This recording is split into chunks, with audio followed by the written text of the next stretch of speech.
and music joining us today. We will also be joining with the Unity Earth organization internationally. We will have Kumu Kehaulani from Ha'ahalau. We will have an interview with Alan Akaka from the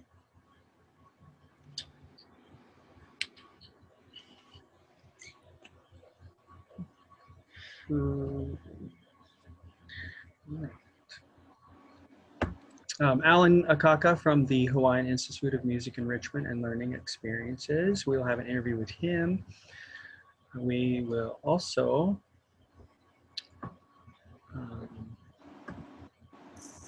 Johnny? Yes. Sorry, if I can just ask, did you want us to go live on Unity Earth Facebook page and broadcast the program from today? If you would like. We were planning to. So yes. If we just have a couple of minutes to get organized and see how we're going to go about it. Excellent. Ben is here, and also our tech team, Peter Young from Hubcast. I can see that he's on Zoom. So Ben and Peter, if you're listening, if you can hear us, if you can give us some instructions. Sorry to interrupt, but I just didn't want to miss the opportunity. Yeah, perfect. There is Peter's. So and you can see. Ben. Yep, and Ben. So if we can somehow get their attention, I'll message Ben one more time.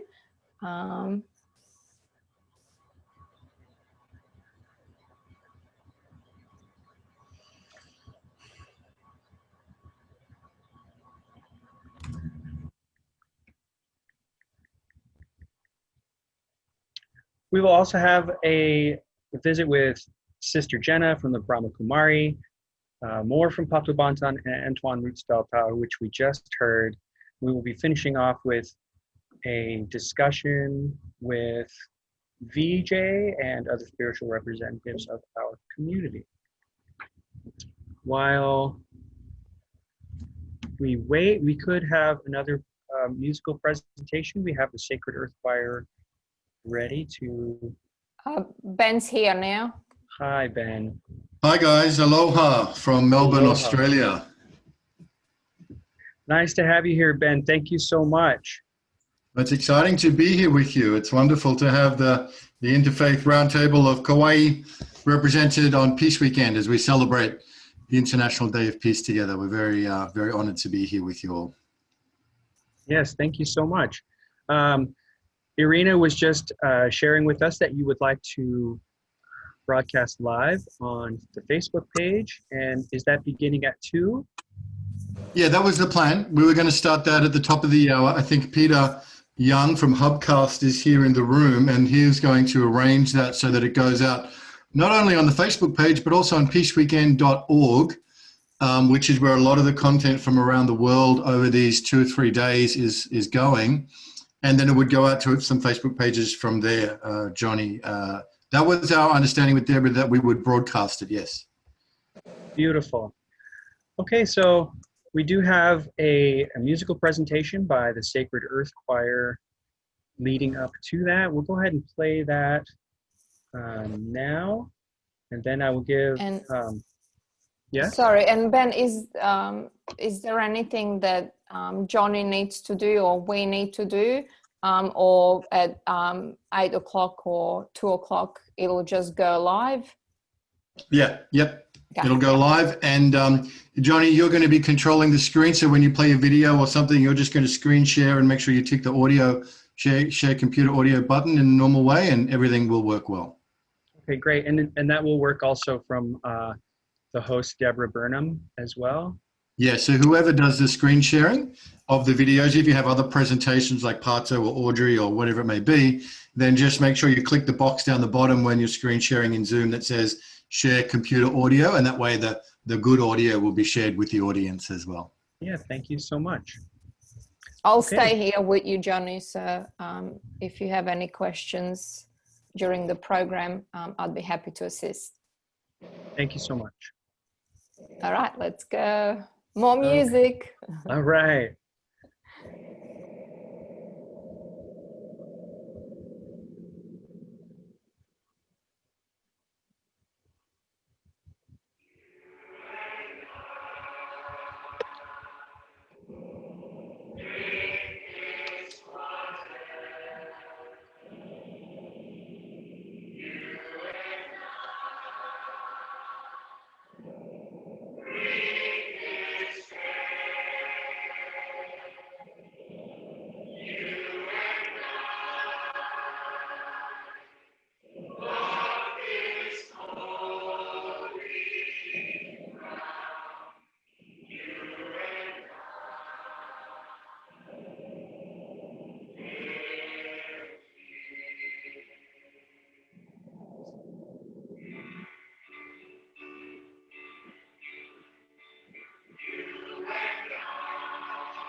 Thank you so much, Sister Devra, for playing the video of the Sacred Earth Choir.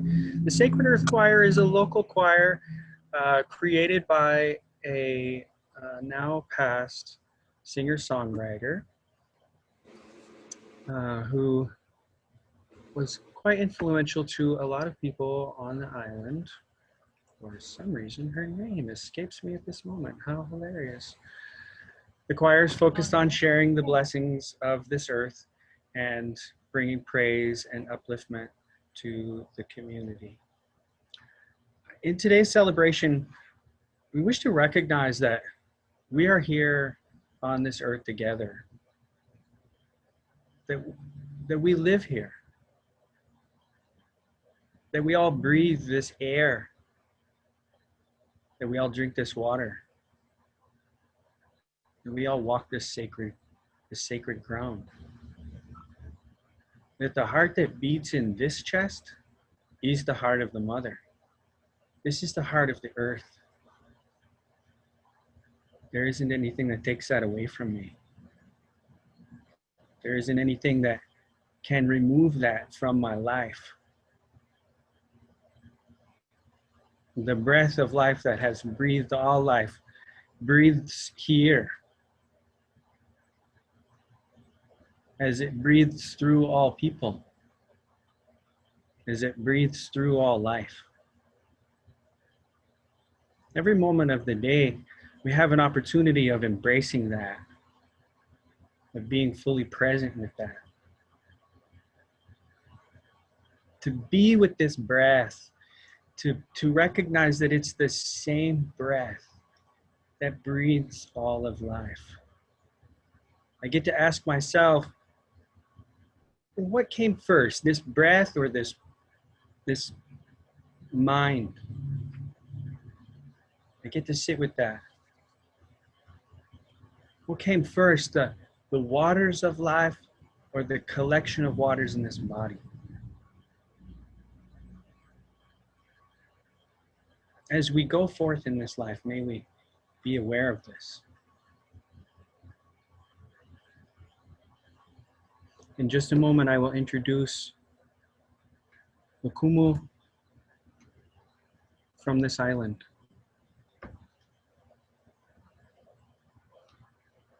As we prepare to go live on the Facebook,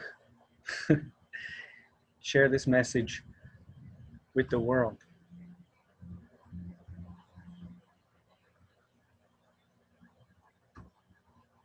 Kumu who is with us today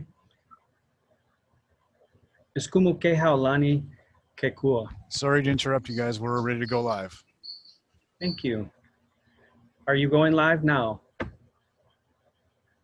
Yes, we are. Yes, we are, Johnny. Thank you. The Kumu who is with us today is Kumu Kehaulani Kekua.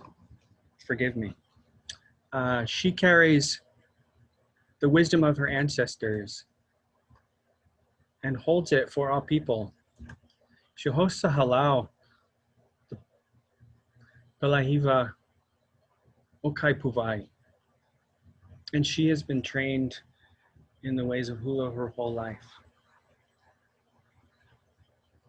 She is a treasure in her community and has been uplifted many times in that way. And so with her leading us out today, we open it up to her pule.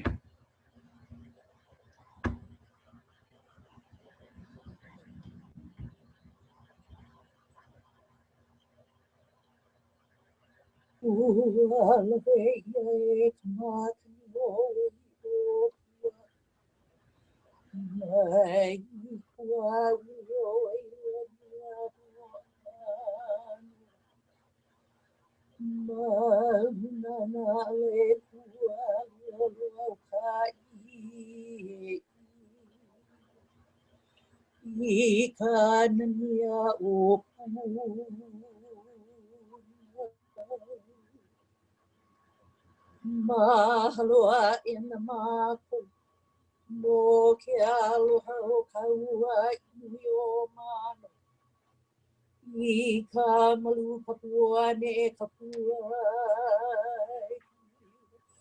Woka Mahele, Yahan, I lay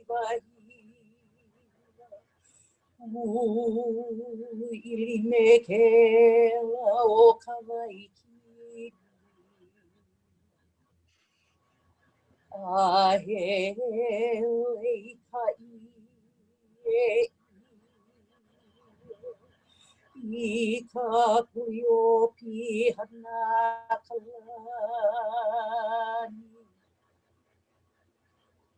O makuna pula pula o palai do kai puai. Hele o vale no. Aloha.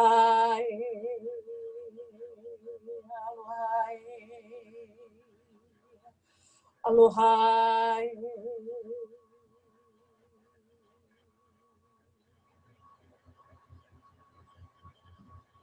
Ia mai o ko e nā hoa maka maka, nā kua, nā au mākua, nā kupuna kahi koa me nā ohana o māko, mai ka lai kumukahi ai ka velo lehua.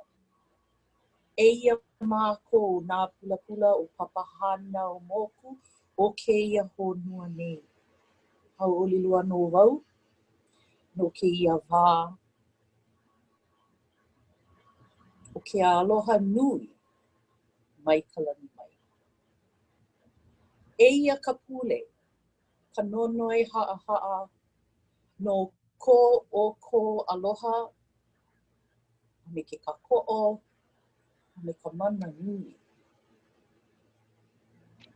Mai lu nā lalo, mai kahi kihia kahi kihi, mai kahi kina ke kumohana, mai uka ahi kai. Mai loko a waho, kia i ia, e mālama ia, e pale aku i nā ho'opili ki ana i ko ka kuno ona. Eia ka pule. Eia ka nonoi haa. O nā kumua kua paui hanau ia i ka po i ka lā hiki ku. Eia mai ke kai mai. O nā kumua li hanau ia i ka po i ka lā hiki ku. Eia mai ke kai mai. O nā la li hanau ia i ka po i ka lā hiki ku. Eia mai ke kai mai. O nā vela uali hanau ia i ka po i ka lā hiki ku. Eia mai ke kai mai. O nā kumuali, o nā pua kamaaina.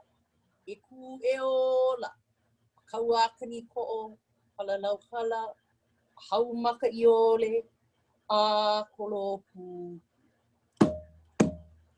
O nā kumuakua paui hanau ia i ka po i ka lā hiki ku. Eia mai ke kai mai. O nā kumuali hanau ia i ka po i ka lā hiki ku. Eia mai ke kai mai. O nā lalali hanau ia i ka po i ka lā hiki ku. Eia mai ke kai mai.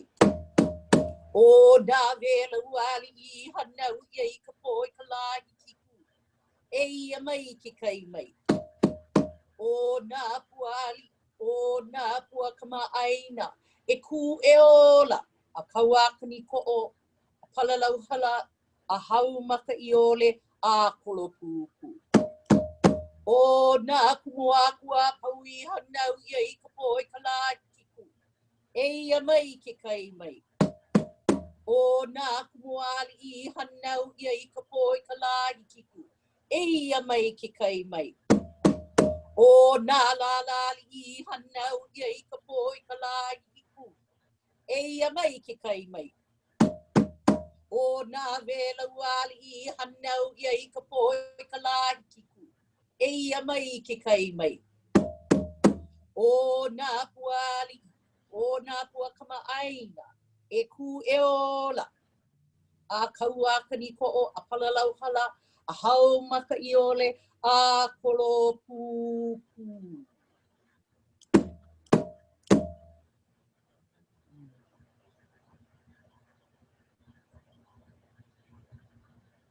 Nā o mākua, mai ka lā hiki a ka lākau, mai ka wokui a ka halawai.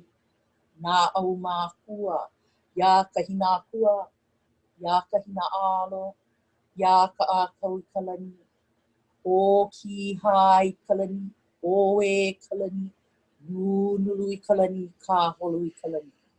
Eia ka pula pula o ko, o papahana o moku. E mālama o kou ia mākou, e ulu I ka lani, e ulu I ka hunua, e ulu I ka pai aina o Hawaii. E ho mai ka ike, e ho mai ka ikaika, e ho mai ke akamai, e ho mai ka mau popopono, e ho mai ka ike pāpālua, e ho mai ka maa. A mama uanua, ua lele. Aloha mai kākou, I nā Hawaii, I nā po'e ohana, nā kupuna, nā ao mākua, o keia honua nei. I extend my greetings of aloha to all of us who have gathered for this profoundly important and inspiring occasion, this gathering this morning, to bring forth our positive and beautiful intentions of pono, righteousness, in a time that we continue to be impacted at multiple ways around this globe, around this entire honua, this entire planet. But I am reminded through my own upbringing and through my own practices here on the island of Kauai, raised in the household of my kupuna, my maternal grandparents, Helen Kekua Waiau, Helen Kaipuai Kekua Waiau, and my grandfather, Edgar Miki Waiau. The eldest of the Hiapu, I'm the eldest of 4 girls. And so it was already determined before I was born that the carrying on of the traditions of ha'a and hula in our ohana would fall upon my shoulders. And so I've always been around hule and oli, the prayers and chants, as well as the dances. The dancing is just one fraction of the greater traditions of hula as we've known it throughout all of these generations. So today I'm humbled, deeply honored and humbled to be able to bring forth the prayers and the chants of our ancestors that call for the presence of all those who have come before us. And not only my ancestors of these lands of Hawaii, but all of our ancestors who have enabled us to be here today. There's an olelo no eo, an ancient Hawaiian proverb and poetical saying that says, "Iulu no kalalai ki kumu." The branches grow because of the trunk. It is the foundation and the base that provides us with the support to put down our roots deep into the earth, to gather our inspiration and nourishment, not only physical, but spiritual, emotional, and all of those things that connect us deeper and closer to the pulse of these lands and of this planet. And because we all have ancestors and because we all would not be here at this very moment without them, I give thanks and at the same time invite them to guide us and inspire us, protect us, and provide us with pathways that are pono. Let us all come together during this time of this pandemic and in the challenges that we know await us in the future. And let us not forget that the highest power that there is aloha. And so aloha is our mana. Aloha is our power. And aloha is not something that is exclusive to Hawaii. Yeah, we just call it different names from around the world. So I thank you all so much for allowing me this moment to bring forth the pule, to set the foundation for the discussions and the presentations today. I mahalo all of you for allowing the heartbeat and the pulse of this pahu, this temple drum, to be a part of this. And then the last thing that I want to share before I depart from my part in this gathering this morning, is another Olelo no Eo, another ancient Hawaiian proverb and poetical saying that says, Ika olelo no ke ola, Ika olelo no kamake. Literally translated, it says, there is life and health in the words that we speak, in the olelo, and at the same time, let us not forget that there can also be death and destruction in the words that we speak. Ika olelo no ke ola, Ika olelo no kamake. Ola meaning health and life and well-being, and make meaning the end of the life cycle, whether it's physical, whether it's a relationship. There are many different levels and realms of these words. But I definitely feel that it is something that can continue to guide us. Ika olelo no ke ola, Ika olelo no kamake. Let all of our prayers and intentions that are put forth inspire and express the deepest love from within our na'au. For ourselves, for our family, for our community, for our beliefs and practices and our traditions, that we can bring forth a more meaningful effort and focus of balance and harmony. There is nothing else that is more important than aloha or love in whatever capacity that we wish to express it. So this is my prayer. This is my prayer. This is my asking for today. Eia kapule. This is the prayer. Eia kanonoi ha'aha'a. This is my humble request. A mama ua noa ua lele vale. Let the prayer be lifted and be made free so that these words can take flight to the highest realms of the heavens and the universe and manifest to reality. Eia kapule, eia kanonoi ha'aha'a. A mama ua noa ua lele vale. Ua pau ka aha, he aha mai kai, nui ke aloha ia o ko. Aloha.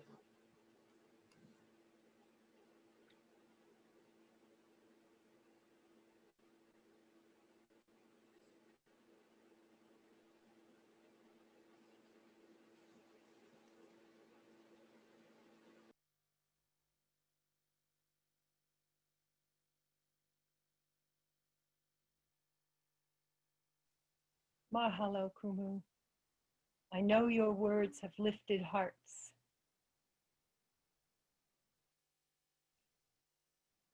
How special that you were with us to share these important thoughts.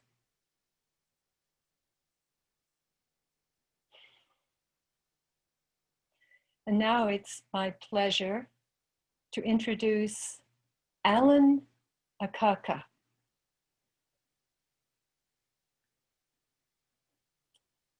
Alan, can you unmute? Here we go. Aloha, Beautiful. everyone. Aloha, mai kako. Aloha ya'oi. Thank, Ah, thank you for the invitation to join today's gathering. your work speaks for itself, but we have many people in the whole world who aren't aware of how much music holds this culture. Would you tell us how you happened to begin working with spreading this educationally? Ke kula mele. Ke kula mele. Yeah, ke kula mele. I also have another organization called highmele.org. It's a nonprofit.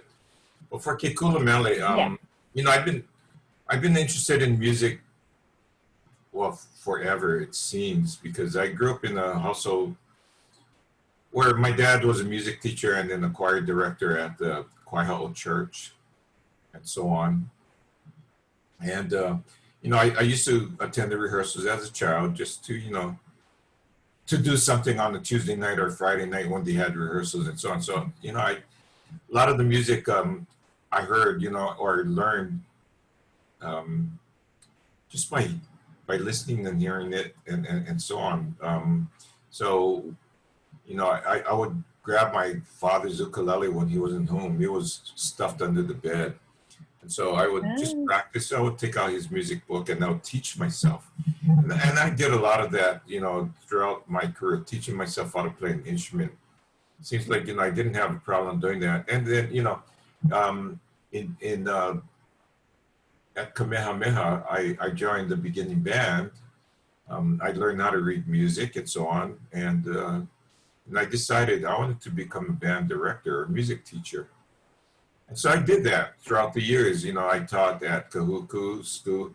I taught at the university. I taught at Kamehameha for 16 years. And then I retired, and then I started my school, Kekulemele, because I just wanted to teach Hawaiian music. You know, I taught Mozart, Beethoven, you know, the classics. I mean, you know, I have a degree in music as well as in education.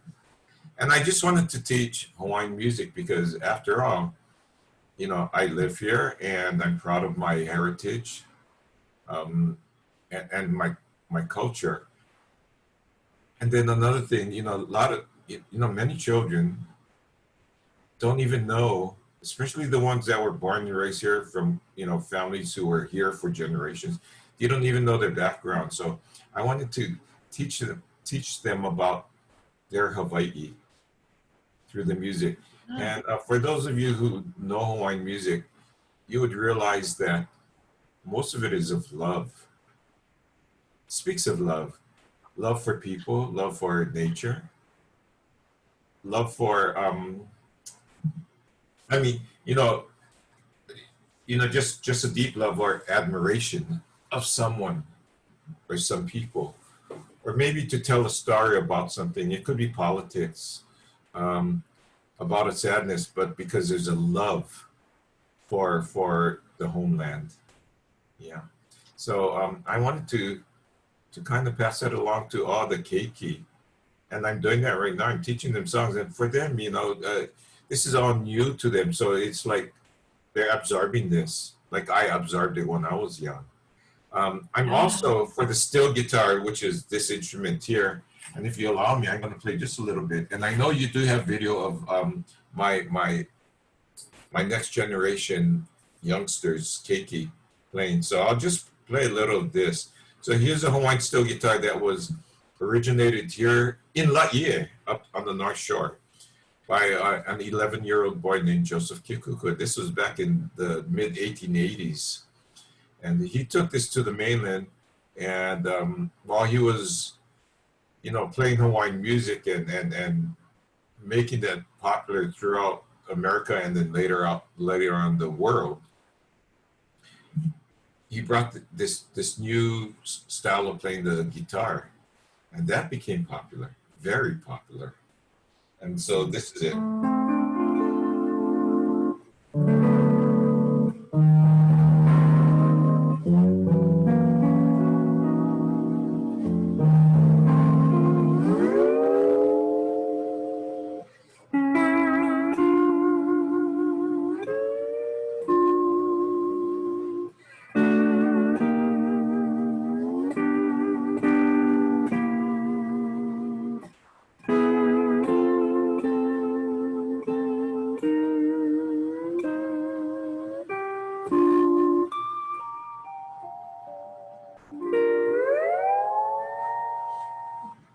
The Hawaiian steel guitar.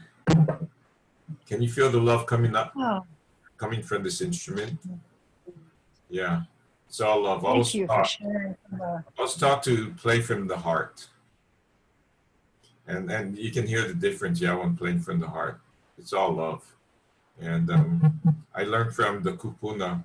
I learned from many before they passed on. They shared their, you know, their thoughts or tips or ideas with me and their style. So now, even for the steel guitar, for the ukulele bass guitar, I can share it with others. And for my teacher, who was Jerry Bird, who actually came from Ohio and Nashville, and he was an international star. I mean, he played with all the greats, you know, in Nashville.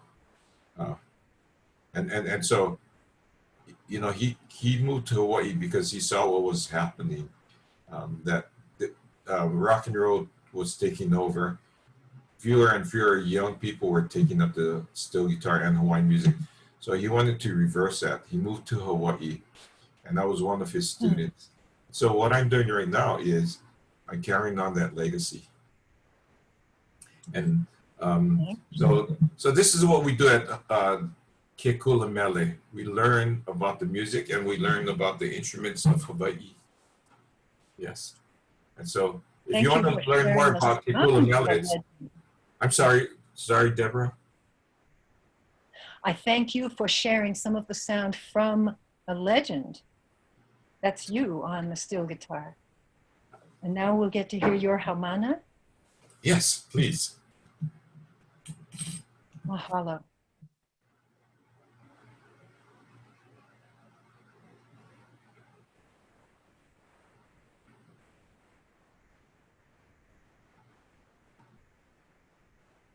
Not what I expected.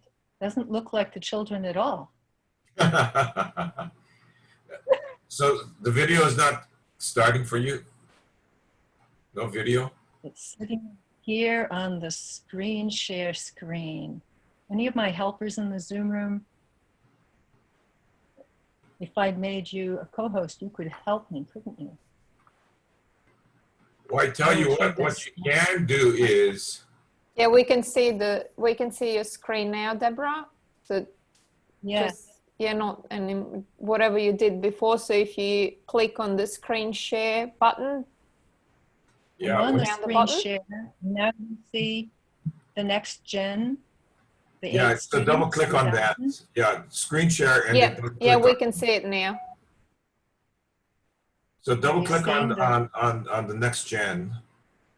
Hopefully, Oh, there's my problem. Thank you. Look at the things I'm learning from you. I'm just going to share. No? Yep. You're sharing now, so you just need to play the video. Yep, we can see it. okay, we can see something. That's not the next gen, It's but not, no, it's not. that's the other gen. Yeah. I see next gen Okay. on my screen share board.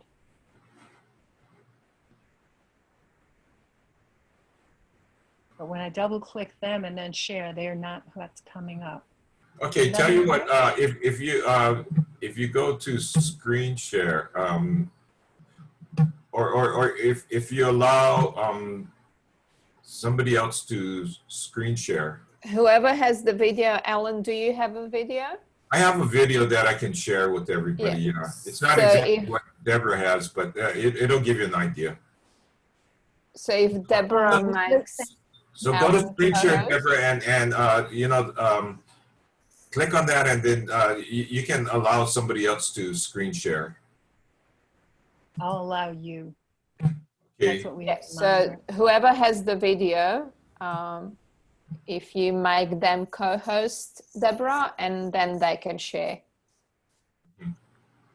Okay, there we go. Okay. Okay, I'm gonna look for it.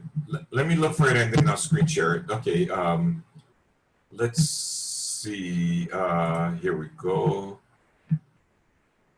Oh. Okay, let's see. Yes. Okay, let's see. Okay.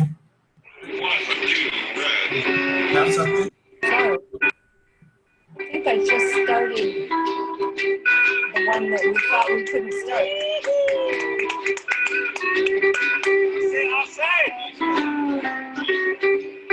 So maybe try to share now, Deborah, if you have the video going.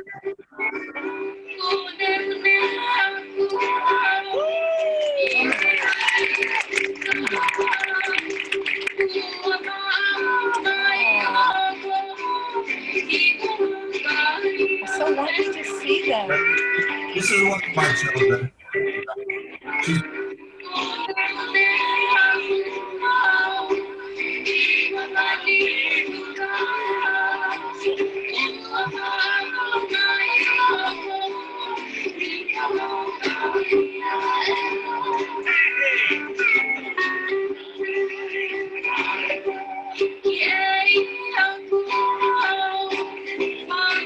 We can't see it, Deborah.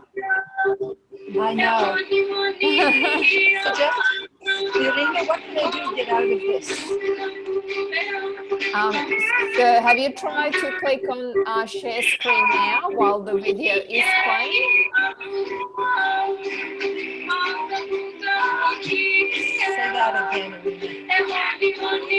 Try to click on share screen. Oh, Jonathan is back. He has this on his computer.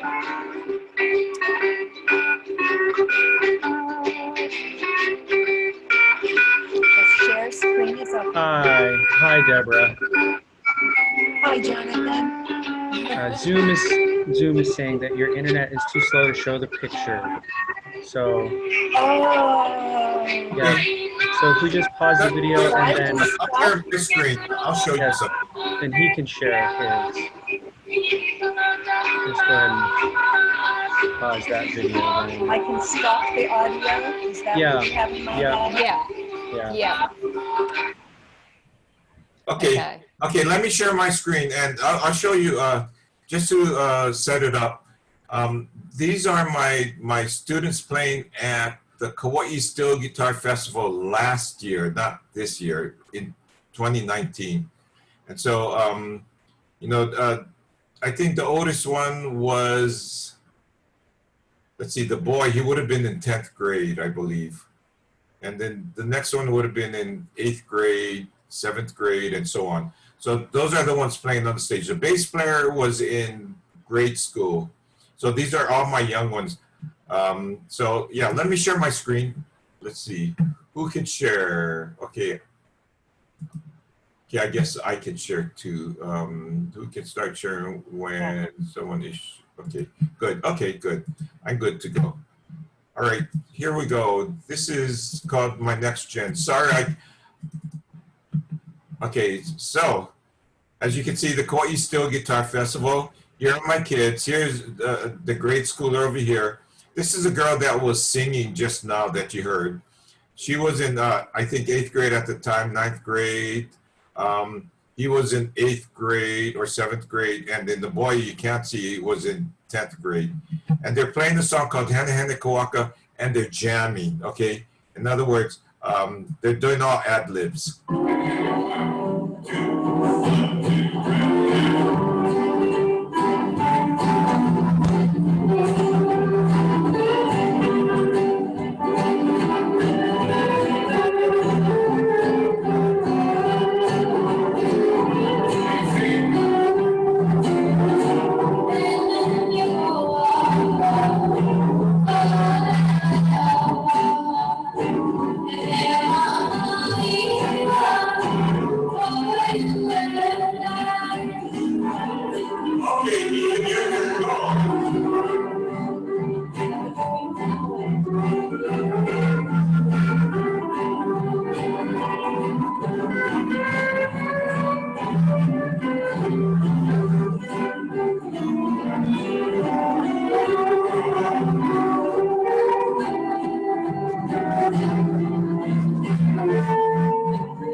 Tell you what I'll do. Let's see. I'm gonna share this. Let's see. I'm gonna stop sharing. Okay. Oops. I just want to stop sharing. Okay. I'm gonna send this through chat. If you want to, see the whole thing. Here's a URL to YouTube, so you can see that and so on. So anyway, yeah, that's just a little sample of what the kids can do, and again, that was about 1.5 years ago, or up to 2 years. So, they've grown since, and they've grown musically since. So I have other young ones coming up too that were not on the stage, and including a young girl from Kauai, Kapa'a, Kauai. So I promised her that she could join that group if she practiced. And so anyway, you can see that the kids are happy doing what they're doing. Plus they're creating. They're actually creating on the spot because they're doing ad-libs on the steel guitar. And so on. And the main thing is they love what they do. They love what they do. So anyway, thank you everybody for having me. Yeah, thank you, Alan. Thank you for your investment in preserving culture and extending your wisdom and knowledge to the next generation. Absolutely. Yeah, I love it. I've worked with kids for years and so on, and I just enjoy seeing them grow, progress, and then take it to the next level, which is on the stage, possibly, or even better yet, sharing it with others. Yeah. Great. Well, thank you for joining us. We're going to continue on in our program today. What a blessing to have you. Aloha. Aloha.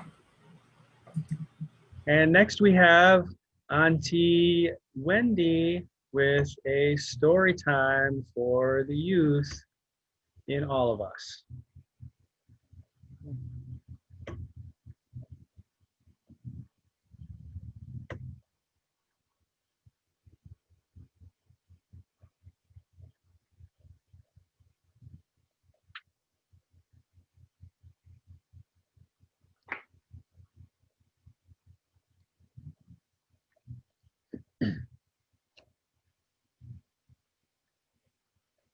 Unmute. I've just unmuted and I've set up our little stage and I'm going to tell you a story.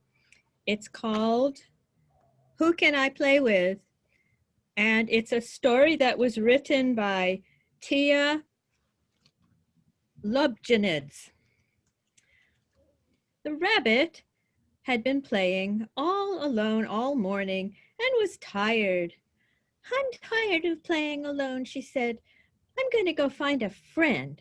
And so she went out and she hopped along until she found a mouse. Oh, hello. Will you play with me? What? You want me to play with you? Oh, no. You are so small and you have such a squeaky voice. You cannot jump like me. We do not look at all alike. I would play with you if you were a rabbit, but you are not. And the rabbit went on her way. Whoops, whoops, forwards. And she still didn't find a friend, but by and by, she just continued on her way. Nice to be out, jumping about. Hello, will you play with me? What? Who said that? Will you play with me? What? With you? But you're an ant. You are so small. You are much smaller than the smallest blade of grass. Well, I cannot play with you. You cannot jump like me. We do not look at all alike. I would play with you if you were a rabbit, but you are not. And the rabbit continued on her way. And she met, what did she meet next? Who knows what she met next? You're right, It was a turtle. Will you play with me? What? Me play with you? Why, you are a turtle, and you are so slow. You certainly cannot jump like me, and you'd be so slow that it would be really boring to play with you. I'd have to wait for you all the time. No, if you were a rabbit, I would play with you, but you are not. And the rabbit went off.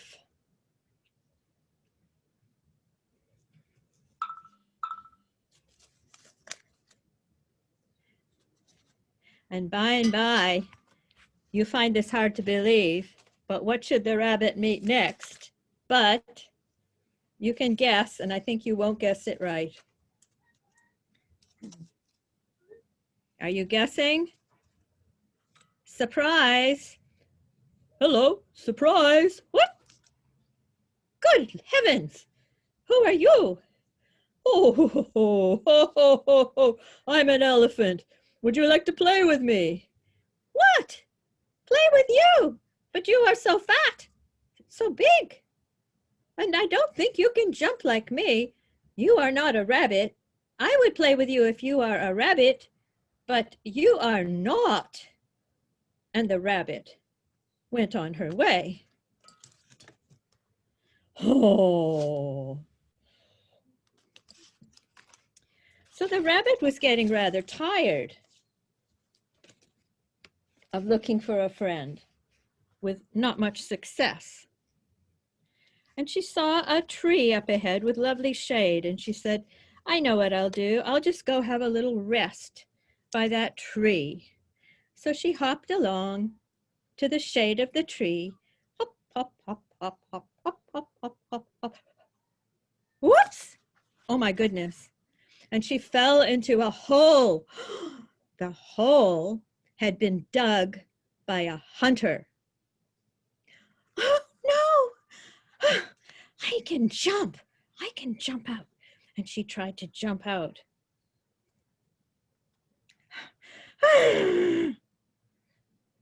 But she could not.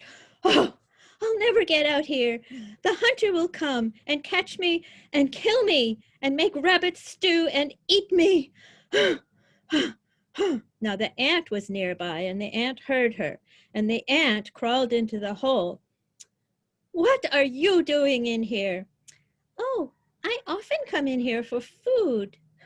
Well, I don't come in here. I've never come in here. And now I've fallen in, and the hunter will come and find me and kill me and make rabbit stew and eat me.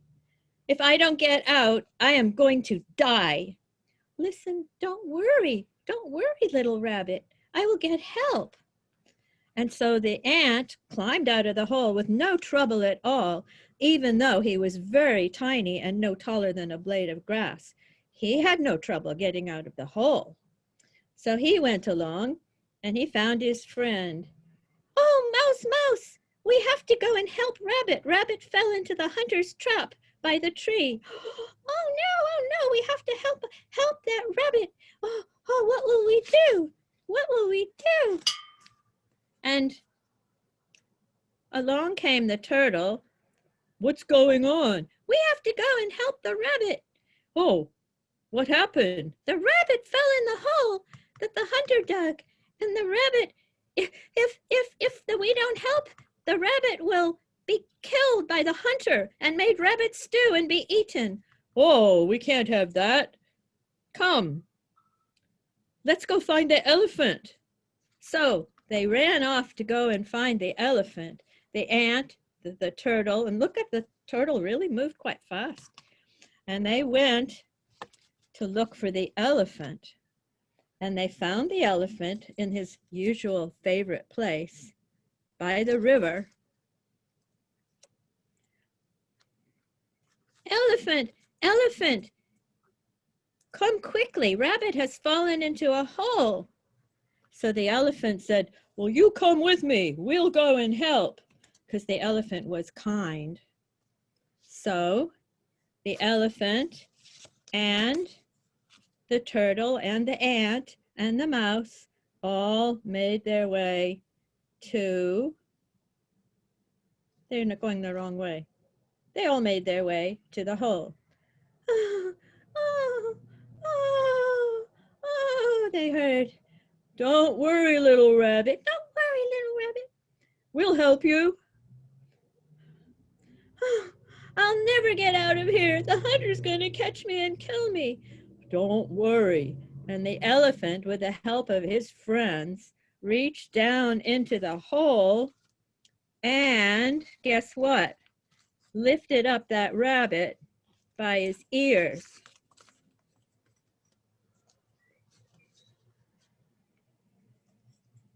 Whoops, where's the tree? It was there. And, oh, said the rabbit, oh, thank you, thank you. If you hadn't come and helped me, I would have been killed and eaten. Oh, and then the rabbit turned around and said, oh, I'm so ashamed when I think of the things I said to you. I'm sorry I said those things. Will you forgive me? Of course we will, they said. Of course we'll forgive you. You're very different from me. You're not rabbits. Oh, they thought that was funny. No, we're not rabbits, and we're very different from each other. Oh, yes, we're very different, said the ant. But, well, said the rabbit, I guess it's good that we're different. And they all said, and it's good that we're together. Yes, it's good that we're together. And from that day onward, they all made fast friends. And they often played together. They'd get together and play together, even though they were different. And that's very much like IROC. We do not get together because we're all alike and we all agree and we all do things the same way and have the same culture and background. We're all very, very different. But what the world needs now is unity and love. So we get together because we're different and we discover we're really quite a lot alike and we can really play together. So we invite you to come and join us at our meetings. And thank you so much for watching. Let's give a round of applause for our little actors. Thank you, thank you. And I'll now turn over the meeting to Brother Jonathan again. Thank you, Johnny Loveseed.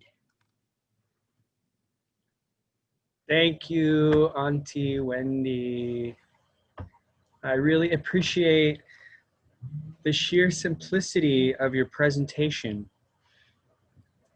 It's that simplicity that the youthful spirit in us can really dive into, as there's just that opportunity for our imagination to fill in the gaps.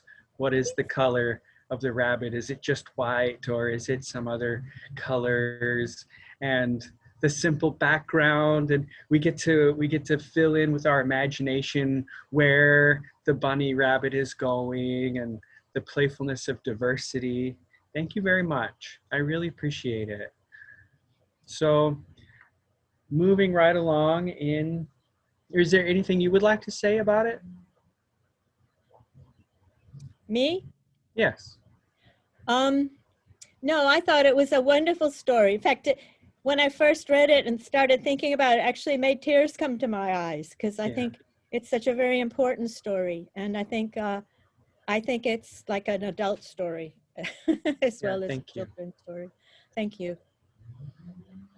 Okay, next on our list is, we have Sister Jenna from the Brahma Kumaris, who's been an influential presenter and coach in the way of the Brahma Kumari meditation. She's the director of the Meditation Museums in Washington, D.C. She is an author and a speaker, a radio and TV personality, and she is the host of American Meditation Radio Show. She has had 3 speaking tours on the island of Kauai.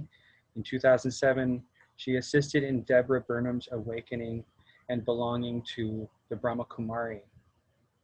And Sister Deborah, are we ready with that presentation? Yes, we are.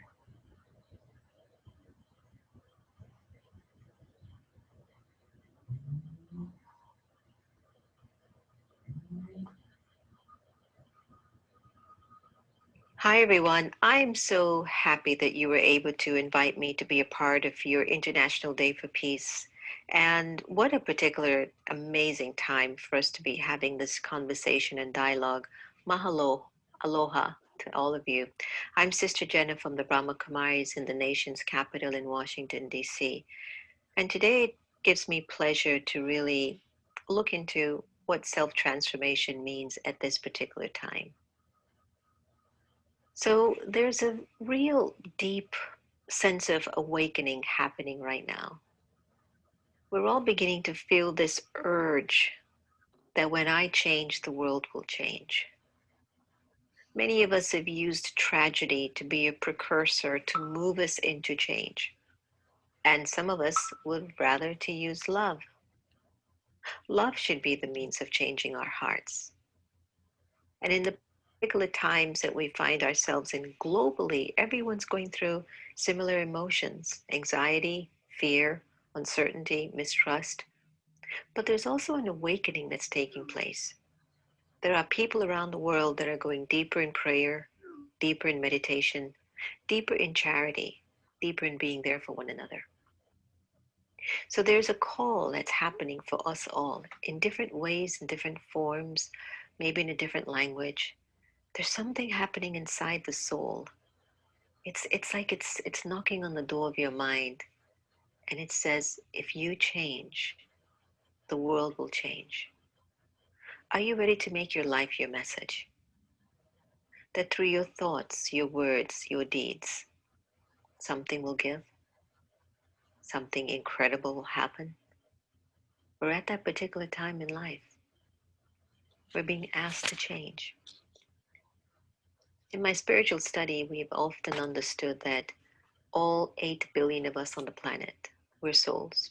Even animals have a soul. That's why I'm vegetarian. I don't want to hurt my little friends with 4 legs or 2. But imagine just for a moment that we are all souls. And as the energy of the soul, it means you can never die. Nobody can cut into you. Nobody can burn you.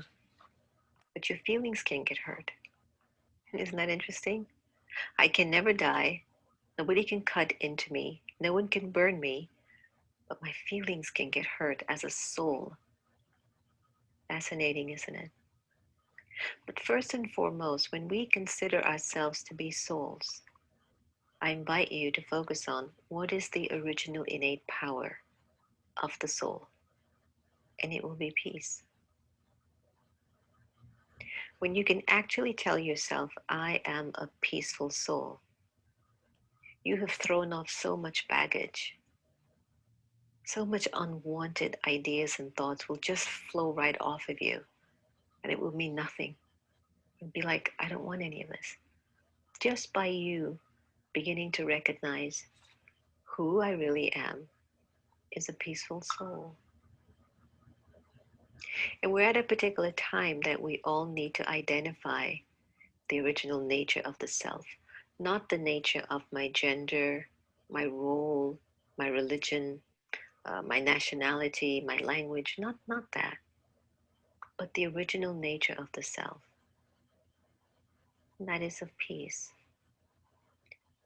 I am a peaceful soul. Can you say it? Try it.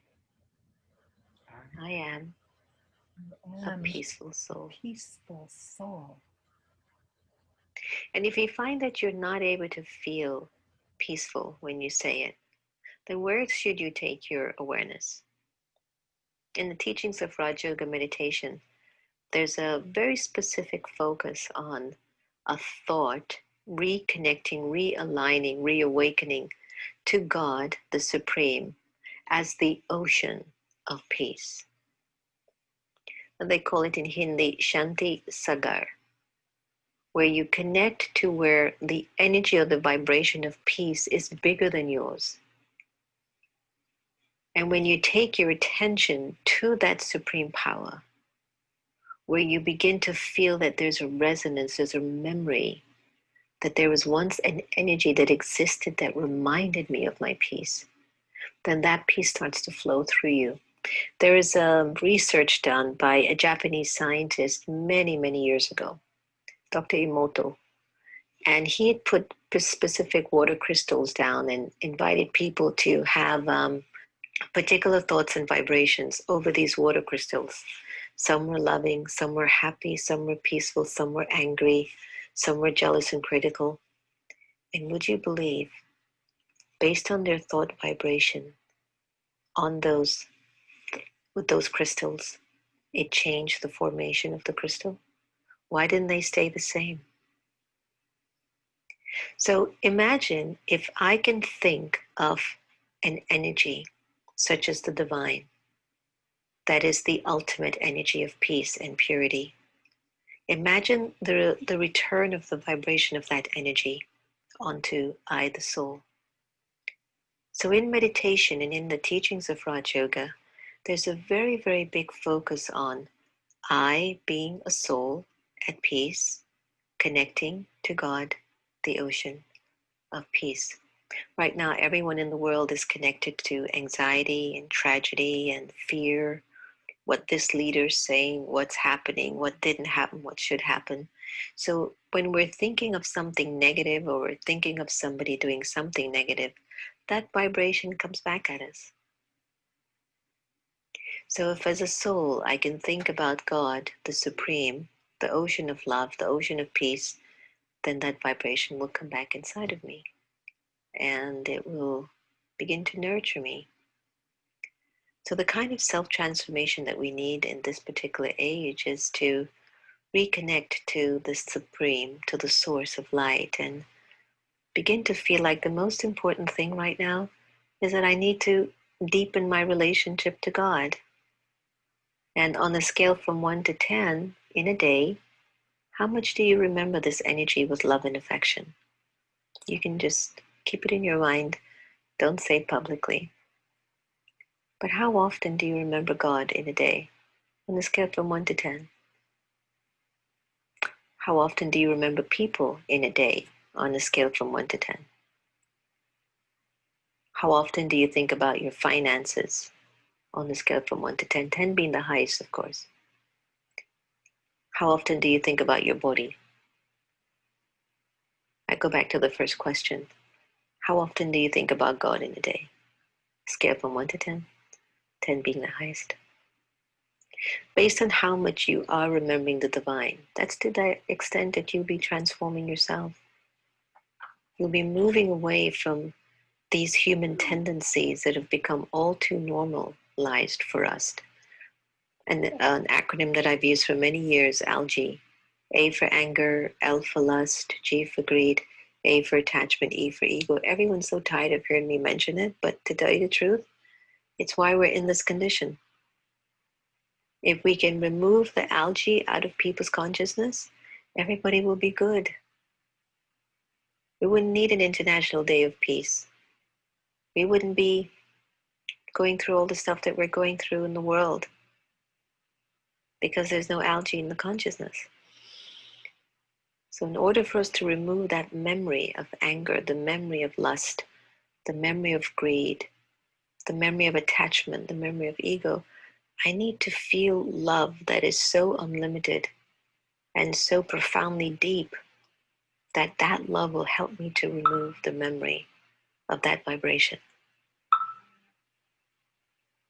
So when we think about the importance of transforming our lives in these times, we're going to apply certain virtues like courage, determination, introspection, purity, honesty, royalty, and we're going to try to find a way to maintain our cheerfulness in the midst of all of it.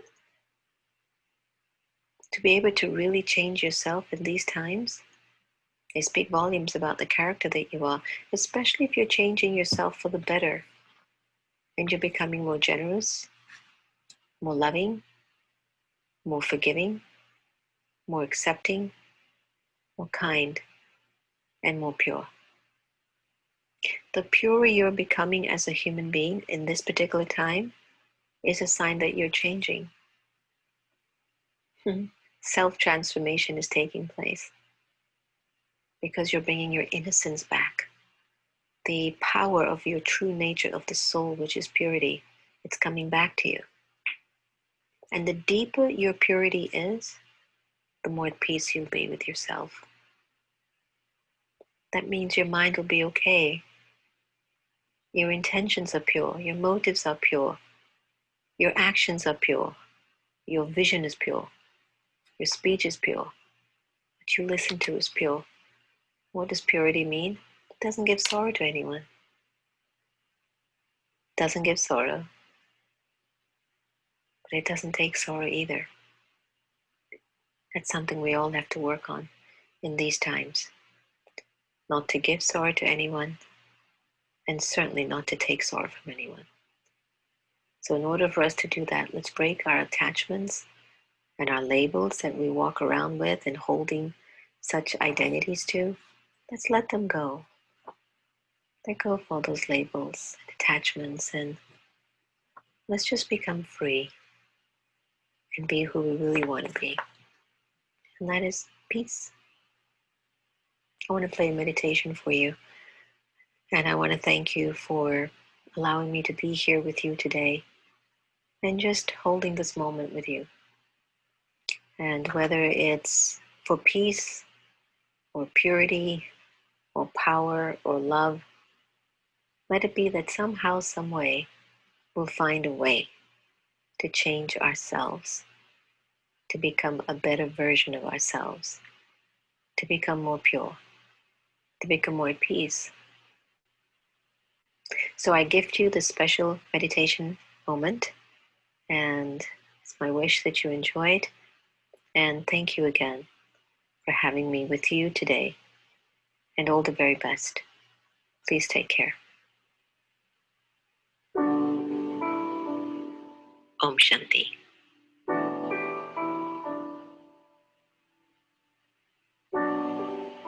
As I sit here in quiet reflection,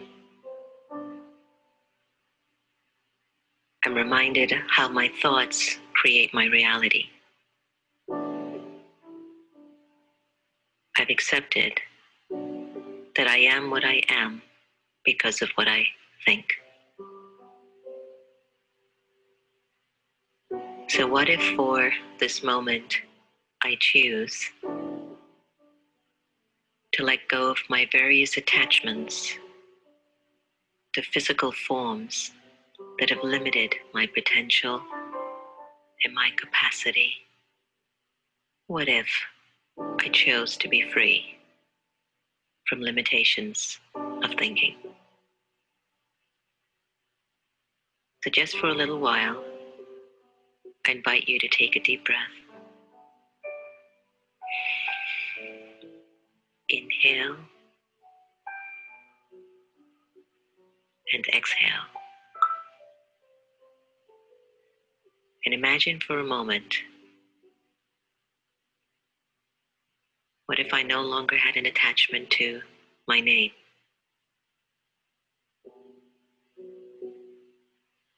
How would that feel?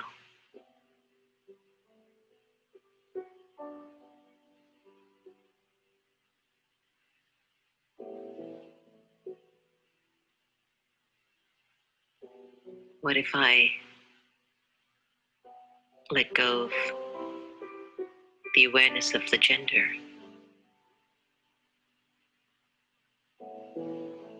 What if I let go of the roles that I play,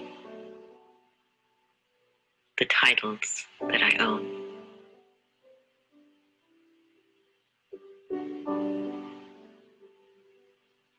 What if I decided to release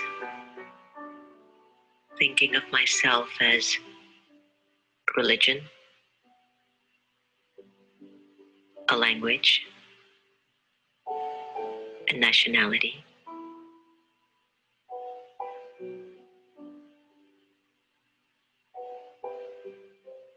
What if I choose to just let go of the name, gender, role, title, religion, language, nationality, and let go of the awareness of the body.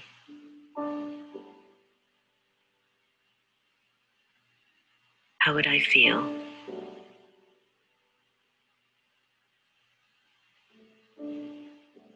Who would think of me in this awareness? And who would I think of? I would think of God.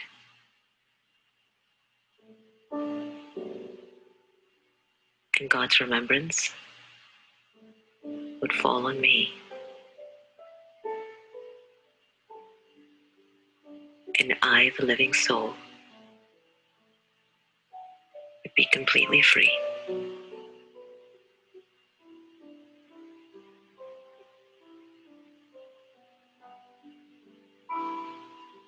Let me just sit in this moment for a little longer.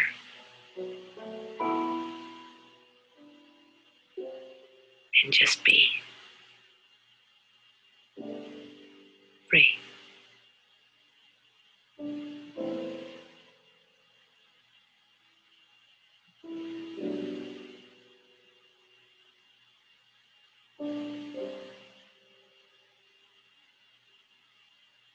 Now gently bring back the awareness of your gender, language, nationality, title, role, name, religion, whatever.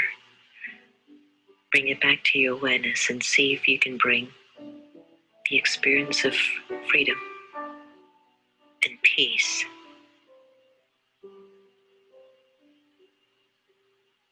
as you go out into the world and play your various parts.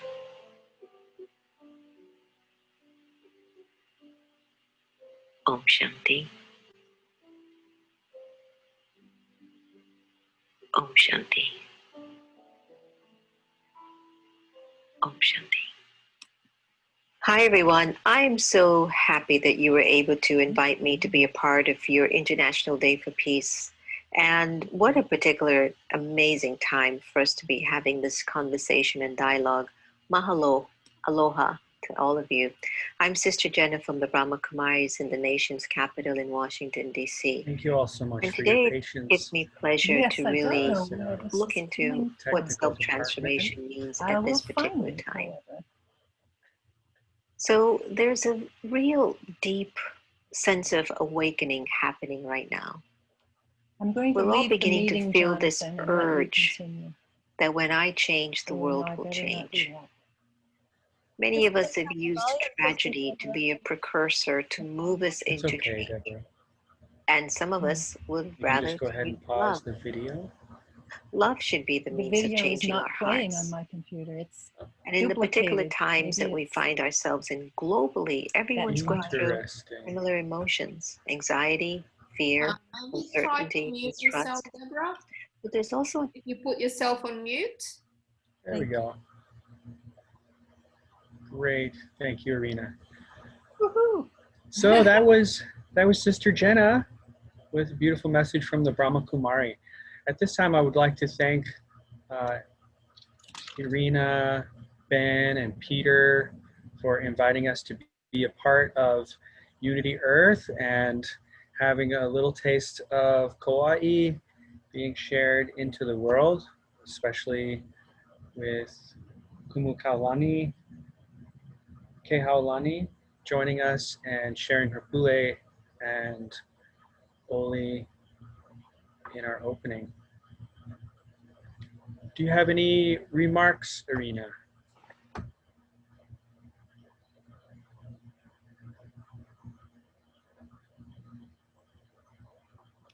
Um, You go ahead, Irina. yeah, I'm thoroughly enjoying it. I love being in your presence and your company. And I love the program so far. Sister Jenna's message was very powerful.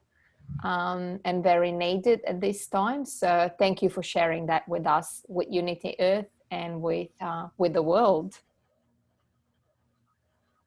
Yeah, and just to echo Sister Irina's comments, it's wonderful to be with you and feeling the aloha from all of the diversity of the Interfaith Roundtable of Kauai, and a beautiful program that you've put together with some amazing people from around Hawaii and around the world. So deep bows and gratitude for what you're bringing. It's definitely the medicine of love and unity that we need right now. So much gratitude to you all. Thank you.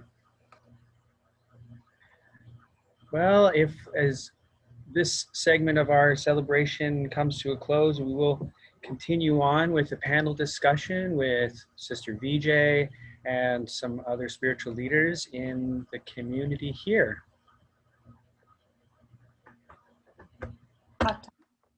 No. Let's see. Am I unmuted? Yes, you are. You can hear me. Yes, I've been really looking forward to this because having read the story, told the story, I now can invite the rabbit, the mouse, the turtle, the elephant, and the ant to come and share with us. But in fact, these friends are all also have different roles and things to do and different labels. And I've invited them because of their different labels. And we have a Buddhist, a Jew, a Christian, a Hindu, and a Sikh to share with us.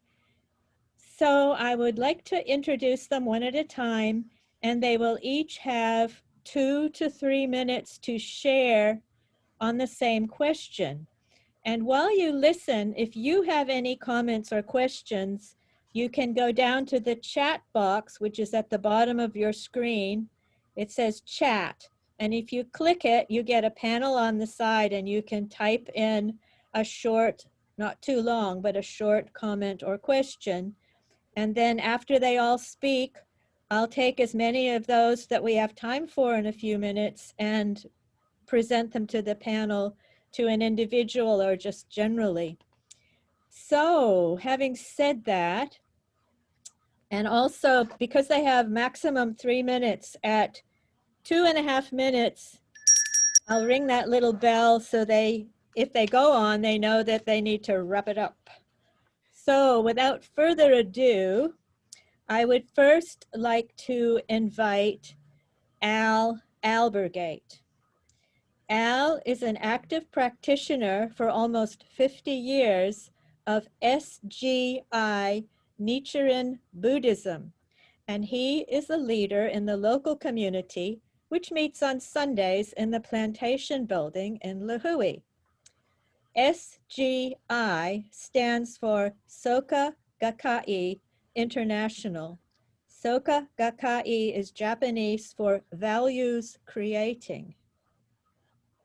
SGI Buddhism is particularly known for the place of chanting in their practice, and Al regularly takes benefit from chanting the phrase Nam Myoho Renge Kyo.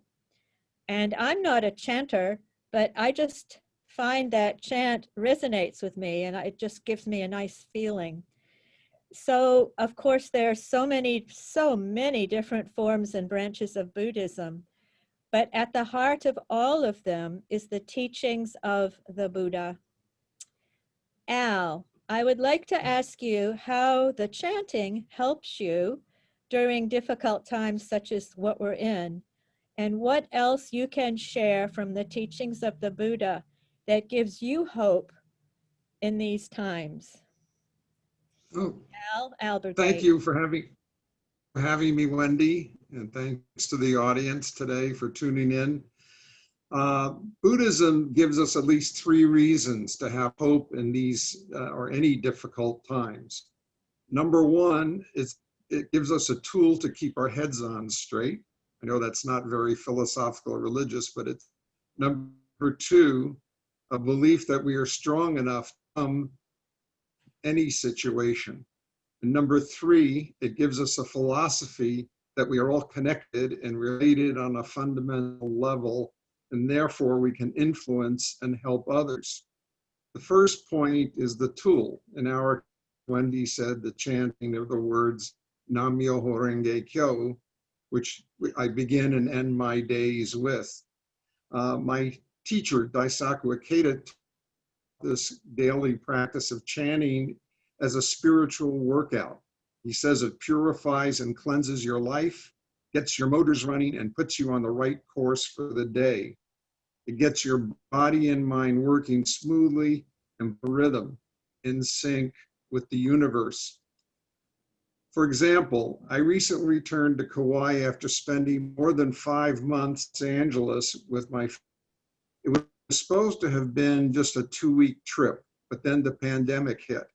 The family decided it was better if my wife and I stayed there until it felt safer to travel.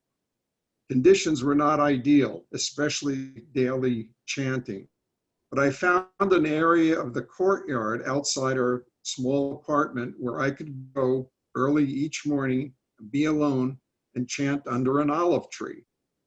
Whatever was going on in the world and whatever was going on within my huddled play, I found I could ground myself each morning under that olive tree and deal with things in what was ultimately a success.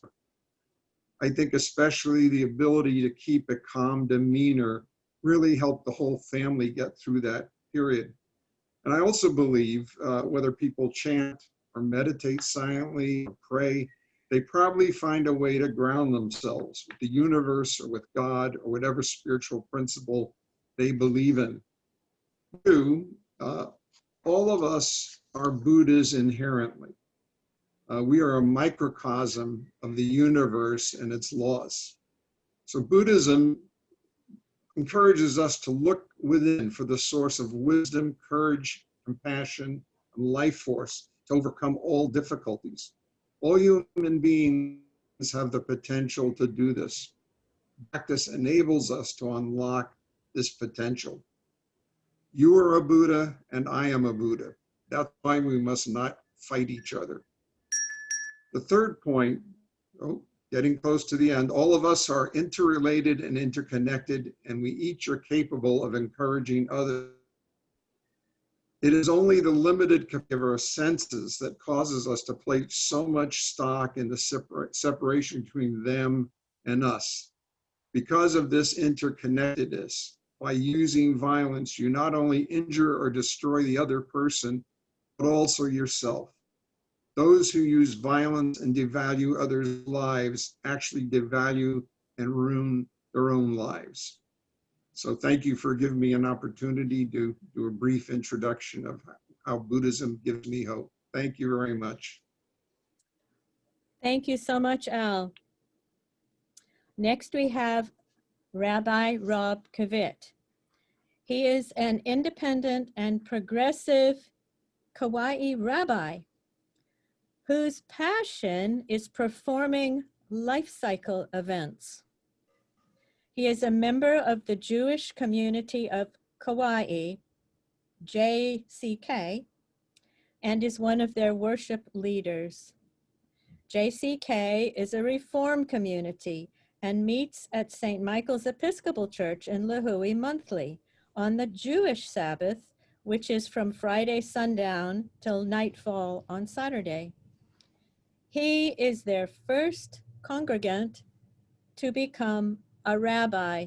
And Rabbi Rob, you can correct me if I'm wrong, but I also think you are the first rabbi on the island, and you can correct me. And Rabbi Rob, it is a pleasure to work with you in IROC. He's been a very active member, even though he's very busy. And we would like to ask you to share with us the hope that you receive from your faith to carry you in these times that we are in. Thank you, Rabbi Rob. Thank you, Wendy. I'm glad to be here with all of you. Actually, I'm not the only rabbi on Kauai. There's also a rabbi with the Chabad community that meets in Kapa'a, but I'm the first rabbi in the Reform community here on Kauai. So in thinking about today's presentation, I wanted to focus on themes of Judaism that I think are relevant for people of all backgrounds and faiths. The first question, are we a hopeful people? And the answer is yes. We have some words to guide us, like shalom, which stands for peace and harmony and seeking wholeness and completeness in life.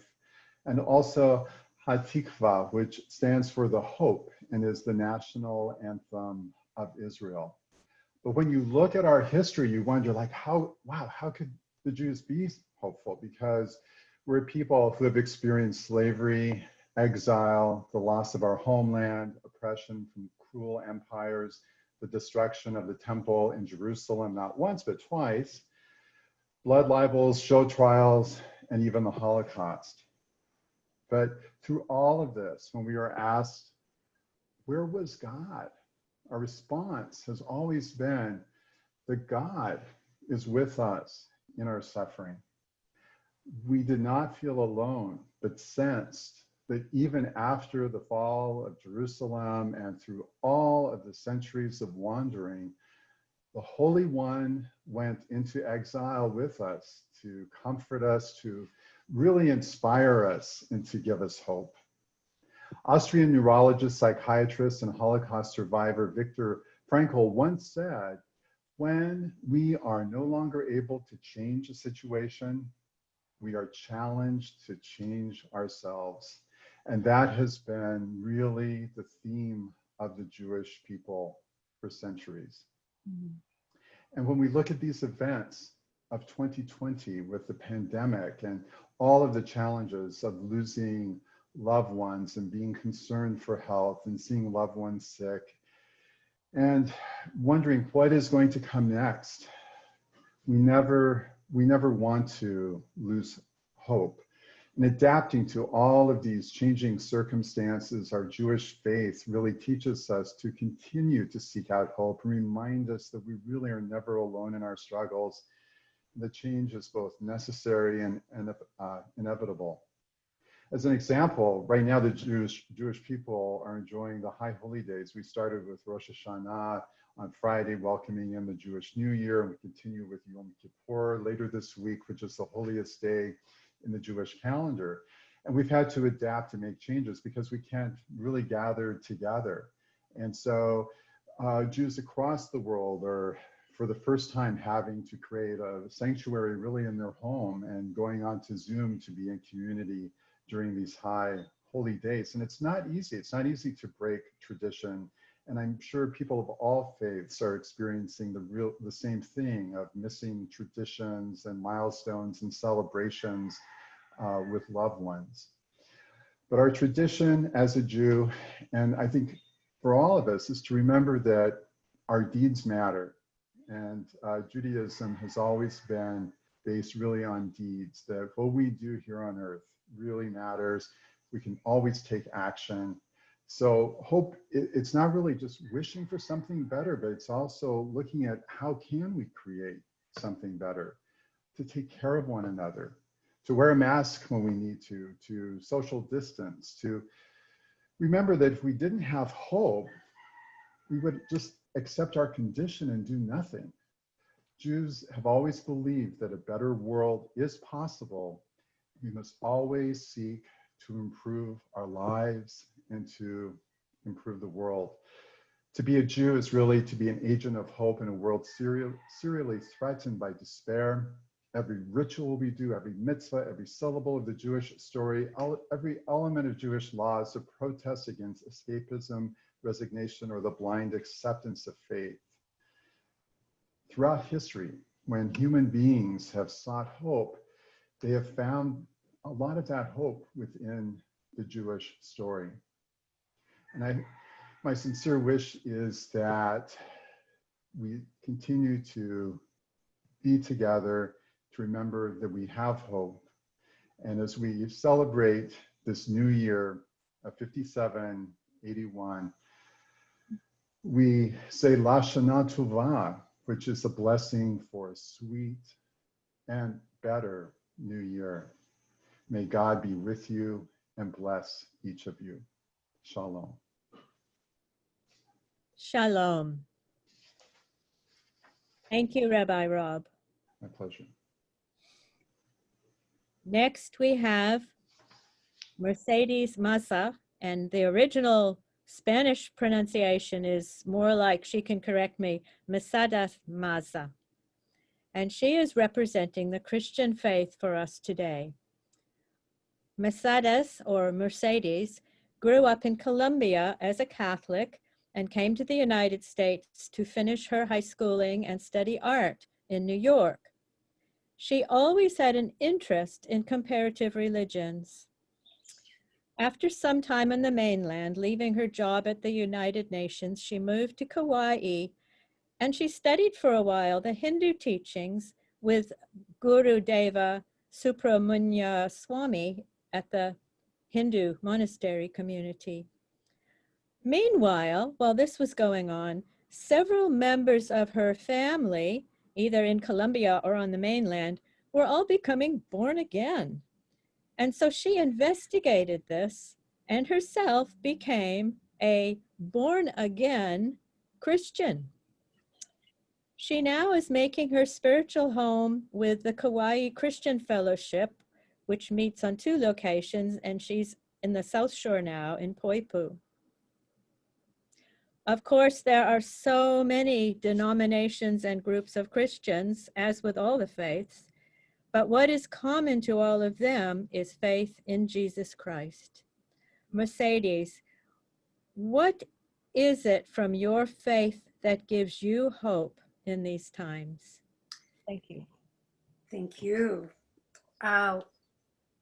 In order for me to continue in my life, I most likely would not have been able to withstand the wherewithal had it not been to having God as my guiding light. He speaks to me when I read the Bible, or as we Christians say, the Word of God.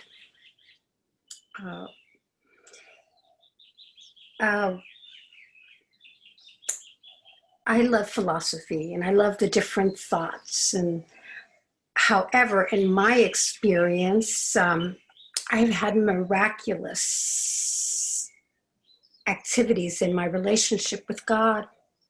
In His Word, He has performed so many amazing miracles throughout. Today, as I was attending church, they were reading in Acts 11 how Peter, who actually he had denied Jesus Christ initially, and then there was what we know as the triune God, as the Father, the Son, and the Holy Spirit, which is all one God.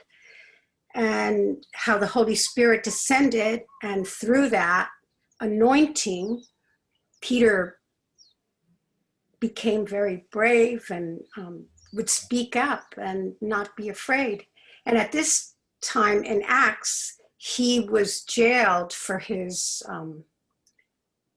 talking about Christ, and how subsequently the church had been praying for him, and through their prayers, this angel appeared, and there was 2 Roman guards right next to him, and the guards were asleep, and Peter's chains were thrown off, which is also symbolic in a sense of how we are chained sometimes, and we just have to let the chains off by believing, by prayer, by especially loving. So in this act, they show how a praying congregation brought him out. It's almost incredulous how amazing God shows up when we invite him into our lives. To us, he is the Alpha and the Omega, the beginning and the end. He teaches us to love above all, as he gives us in Jesus' words, actually through Paul, faith, hope, and love. But the greatest of these is actually love. We're taught to even go beyond and love our enemies. It's something that is not always simple to do, yet it brings what I have found peace because we greet all with love. We let things go easily. We have no anxiety. Because God is the creator of all. Anyway, we have here in the island something similar, which is called the spirit of aloha. And that is something that I really take very much to heart. Living in these islands, it's living with this love and how we need to always choose that. And I find that in my faith through having this love, through having this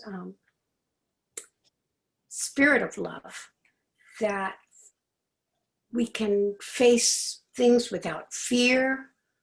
We can face things with just knowing.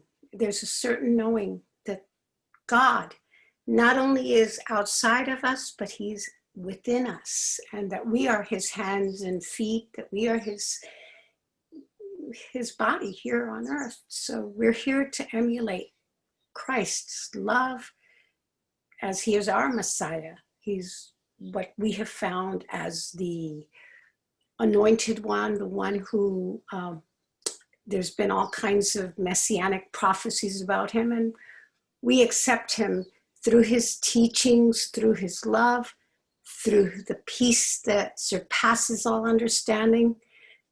That's what I find in doing my walk as a Christian. It's facing life with love, with grace, and always thinking, what is it? How is it that I need to face the world? And that is through the love. And that's how I feel. Thank you. Thank you, Mercedes. Lovely message of love. Thank you. We have two more friends, two more of the animal friends. Next, we have Vale Alahan, who is a Hindu, and he practices his religion at home and at the monastery. He is not a monk, but he is an active minister in the lay community which is surrounding the Hindu monastery.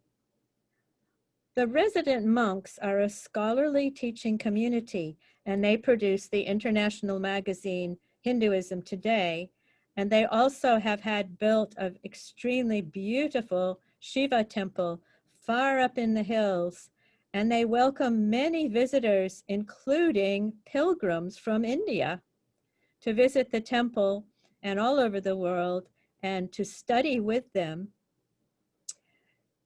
Vale is involved with them because he sells their noni, but as well as that, he also is their regular tour guide when it's not COVID times at the monastery grounds.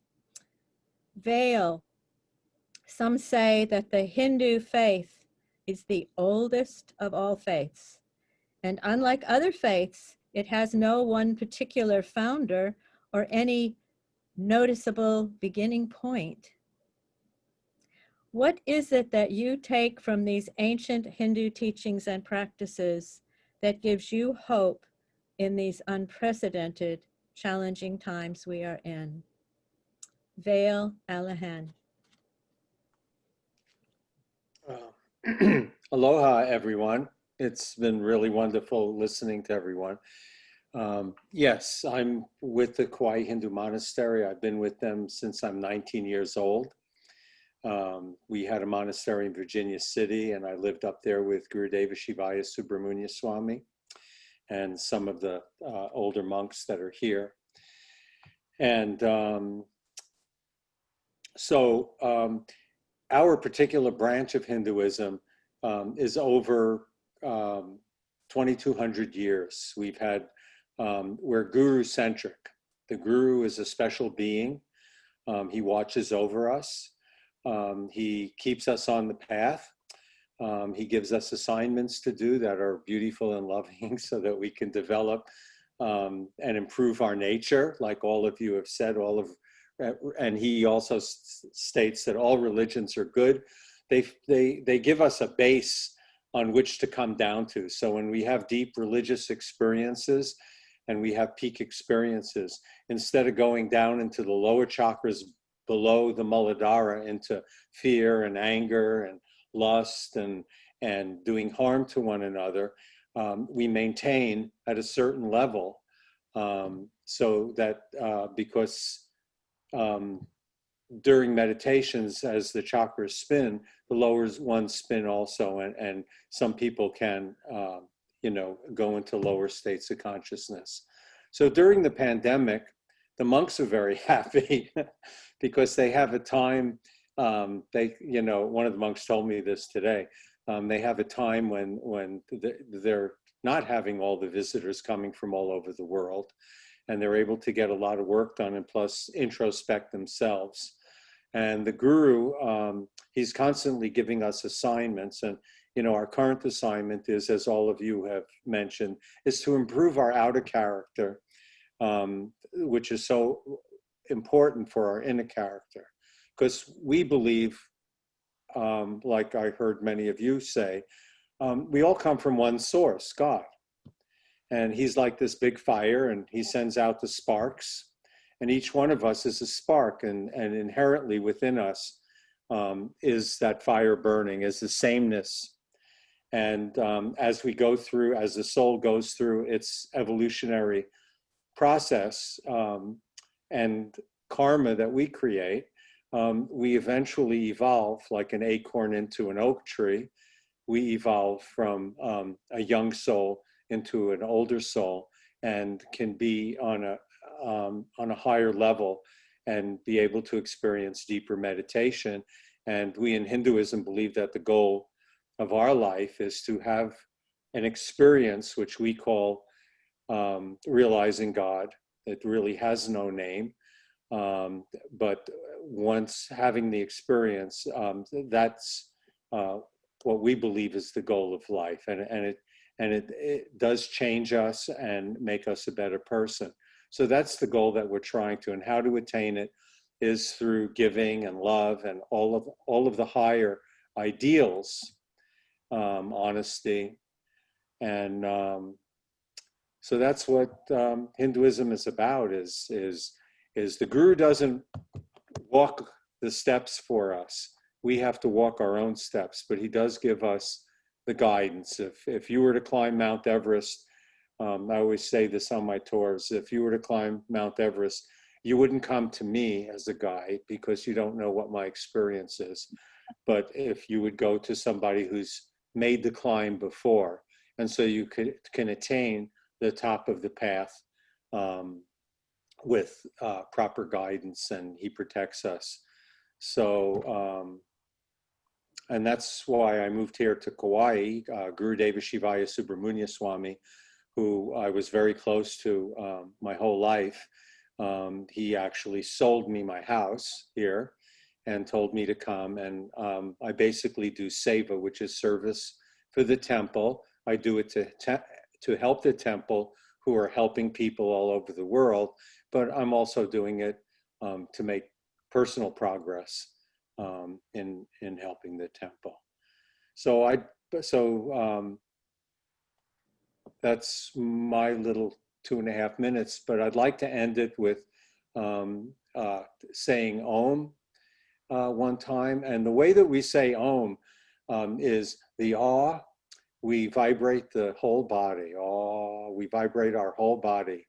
The U, we vibrate our throat, the 5th chakra of divine love.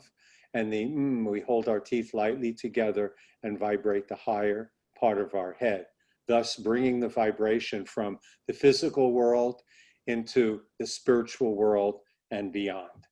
So I'm going to say Om. And you can join me if you like, if you're, those of you that are unmuted. So,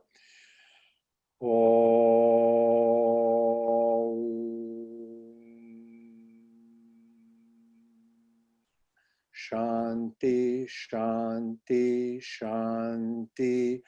Om.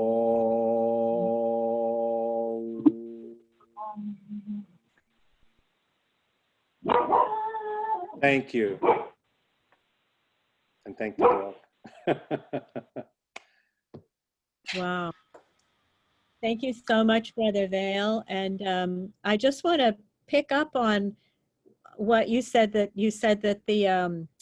the monks are very, very happy about this COVID because they have time to be introvert and go inside. And I think that's something that we all echo, all of us on a spiritual path, and those that perhaps are not on a spiritual path. We have an opportunity to go more inside. And everyone has this, well, many people have this opportunity, and it's a huge benefit. So I just was resonating with this amazing benefit of this sheltering. And last but not least, I would like to invite Dr. Hari Khalsa. Hari is a chiropractor and a man of many talents, as well as being a practicing Sikh, which I think in the Indian subcontinent they pronounce Sikh, and it's S-I-K-H. The Sikh religion was founded at about the time of the Mughal Empire in the Indian subcontinent. Sikh is neither Hindu nor Muslim, but began with the vision of Guru Nanak around 1500. It is now taught and practiced in all corners of the world. Hari, please share with us gems of spiritual wisdom from your faith that give you hope in these times that we're living in. Dr. Hari Khalsa. Well, overall, I'm very optimistic, I must say. However, we live in challenging times, as you all know. And there's some principles of spirituality that might help us go through that. Sort of the process that we see going on here, we see it like every day, is the process of division, dividing people and helping them create giant identities about their division. And what happens after that, people get divided. And once people take those kind of stands, no matter which side they're on, they end up thinking about how they could have defended that stance a little more. And then it affects their sleep. And then it affects their digestion. And as soon as that happens, it affects all the brain chemicals that are made in the gut, which is most of them. So the idea is to divide people and get them in that state of mind so they're acting in the sympathetic mode, the fight or flight mode, not the more thoughtful mode. So to deal with that, we can take a more compassionate viewpoint. Seeking, the whole Sikh philosophy grew out of the turmoil between Hindus and Muslims in India and Pakistan forever. And Nanak said, I've had enough, and we're going to defend everybody's right to believe what they want to believe in. But Sikhs are not, they're not centric in that version of following an individual on any level. Sikhs go out of their way to be the interfaith police of India historically. That's no longer the case so much, but the idea is to find compassion for everybody, not just people who believe like you or people who are on your bandwagon. Sikhs are extremely non-evangelical. You'll never see a Sikh out there trying to get people to become a Sikh. Never. It's never, not even in the lexicon, so to speak. We respect people's rights to believe however they want to believe in. And we don't endorse that. We don't only defend people who believe like us. We defend everybody equally, not just kind equally, but like equally. Even if they've rented a house in Hyanna or whatever, we think everybody has a right to believe whatever they want to believe in. So we go out of our way to work with equality, trying to treat everybody equally, not lift anybody up to try to exalt anybody, but treat every single individual the same, with a great deal of compassion. We try to remove the implications from a lot of life and work on the reality of life. So the one thing you'll see Sikhs do frequently is feed people, is to break the curse of hunger and poverty in different places. And the idea is also to eat with each other, with people that are not like you. defending people's rights that are not like you is a difficult tradition. It's an American tradition, though. Even when the Nazis marched in Skokie, Illinois, it was a big deal. Nobody wanted them to do that. It was not something anybody supported. But there was also the right of people to believe completely differently than we believe. And in a way, that's the ultimate tolerance, trying to truly understand why people believe the way they do is a very interesting thing, to try to understand people that are not like us. And hopefully we can reach across the aisle, so to speak, and spend a lot of time trying to understand people. The Interfaith Roundtable is dedicated to truly understanding each other in that sense. And we always have spent a lot of time listening to each other's faith, their origin of their faith and their scriptures, etc., to try to really understand their mindset. And through understanding, we have compassion and we can relate to each other pretty well. So that's the, one more thing. If you'd like to donate to the Interfaith Roundtable, there is a button on the website, and even though this is not a giant event, there are expenses, and we do appreciate your support. So thank you, VJ. Thank you so much, Hari. Wonderful. And I'd like to thank everyone for their wonderful sharing. And just speaking about IROC and the website, we are trying to update and upgrade our website to make it much more interesting and worth visiting. And we're hoping to get a blog on, which will greatly broaden what we can accept. So perhaps all the panelists would like to put their sharing into writing, and I invite anyone else on the call who has something to share to be patient as we get the website jacked up, but we would like to include all these ideas. But do we have a little bit more time to share a gem, or Sister Deborah and Jonathan, should we move on to the Sacred Earth Choir? Because I think we've received a lot already. What do you think? Well, we do have time to share. That's really up to the group as a whole. I believe the Unity Earth has ended their broadcast of our presentation, but I don't know that specifically. And so I don't know if that we're holding anyone up. I think we are at liberty to share and I think we can keep going. I haven't been told differently, so let's just keep going. That's okay. Wonderful. Well, I'm going to go ahead, Wendy. Okay. I didn't get any questions on the chat line, but would anyone like to make a comment or ask a question generally or specifically of anyone on the panel? You could raise your hand, unmute yourself, and Deborah and Jonathan will highlight you. Would anyone like to share a question or a comment?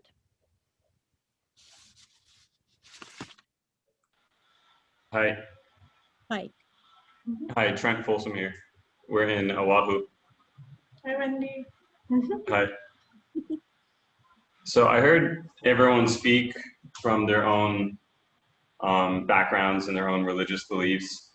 And I'm curious what anyone in any faith is doing in the community to not feel that COVID is restricting them in following their religious ceremonies or beliefs, and what is happening in the community or what's happening effectively to not be controlled in the limitations of COVID. Okay, who would like to respond to that? I'll say that we are having our third this is stream. Yeah. We are having our third Dance of Universal Peace this next Saturday in Kauai. We've been doing them in our yard at our home, and we haven't had, we've had 30 people, you know, and so we're gathering, you know, not oversized but not with masks. And we feel safe. People are cautious. Very good. Would you like to just hang on, Brother Shane? Would you like to just, if anyone wants to join that, give a little details in case they want to join you?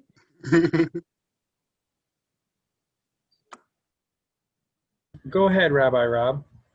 Oh, well, in answer to the question, yesterday the Jewish community gathered in person for the very first time. It was an outdoor since February. In February, I did a baby naming, and we had no idea that everything was going to change after that, and we would not be together for months. But yesterday, we gathered outdoors at Willy Willy for a custom after the Rosh Hashanah service, which was done on Zoom, which is Tashlich, where we did a short service and we take breadcrumbs that represent ideas or things that no longer serve us that we want to get out of us, to cast away. And that's what Tashlich stands for, is to cast away. And so we were meditating over this and then throwing away things no longer serving us for a better new year. And we also have members of our community that have been making honey cake, which is very symbolic during Rosh Hashanah for the new year, for a sweet new year, to have honey cake. And so some of those honey cakes are being distributed in person to members. Yeah, thank you. So, hello, how do I get on? So good. You are here. Let's. Okay, so at the Hindu monastery, they're using Zoom for special festivals. We get to watch the monks perform our services for special festivals. And Bodhinatha puts all of his weekly talks on YouTube and also on our own website. We're allowed, those of us that are long-term and, you know, avowed followers, we can go to the temple. I went to the temple today, but we do have to wear masks. They're following the mayor and the governor's rules very carefully. They don't want to get the virus because it's a small group of people, and so it would be very harmful if they got it. So they're being careful, and we're even internationally using Zoom to go to other people's houses on certain days. You have to figure out the time. They do it on Sunday morning, which is our Saturday afternoon from Malaysia, and so we get to do services like that. So they're using the computer, like all of us are, to get together and see one another and you know, learn from our teaching. So that's what's been going on here at Kauai Hindu Monastery. Thank you, Vale. All right, thank you. Any other panelists, Mercedes? Yes. Well, we have been able to congregate actually since they opened up the churches. So we've been blessed to be able to have that opportunity and to fellowship. We do we go with our groups of our family members, and then others, they come and they worship together, and we sing, and we don't have to wear the mask, so to speak, you know, in our own little social distance. And we've been very blessed like that. We've been able to, because a lot of Christianity, we do a lot of worship through singing, and you can't sing with a mask on. So that's part of how we've been, and we're not, I mean, on Kauai, we've been blessed that we are not like Oahu that had a high percentage of people testing positive. We've been very, I think it's basically, similar, same people and not many visitors. So possibly that's been, different with Oahu. And here we've had that opportunity to be able to be open with our worship. So that's. Thank you, Mercedes. Al, did you have something to comment on this as well? Yes, I don't know that I have any answers, or the SGI Buddhist group has answers, because we, I think that, and we're continuing our meetings by Zoom, and amazing, over 5 months in Los Angeles, and I think the only meetings I ever missed here in Hawaii of my group were ones that start when few of them started at 1 o'clock at night, which meant it was after 10 p.m. back in LA. And I remember there was one Buddhist lecture, and for about 30 minutes, and then I just couldn't stay awake much longer. Not that it was any reflection on the lecturer, but I think we've taken the cautious approach. It's unfortunately, not every one of our members will take part in Zoom. And I don't know why. I haven't investigated why they're opposed to it, but it's a personal choice. Many people are. And I think we're watching and waiting the rest of society, and of course the government's regulation. And I think the important thing, and I can't speak for every individual Buddhist, but because chanting and meditation, which is a very personal thing, you can chant together. We do chant together, but you don't have to chant together. Getting together is more a way of encouraging each other, and we can share experiences, but we don't chant over Zoom. Why? Probably technically it would be a mess, because we haven't all mastered the technology. Just like trying to sing together on Zoom, I understand, is very difficult.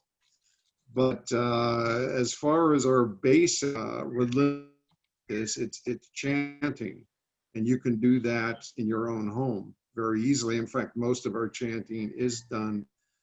I would just say, from a philosophical point of view, compassion and love is important. They're at the center of Buddhist philosophy.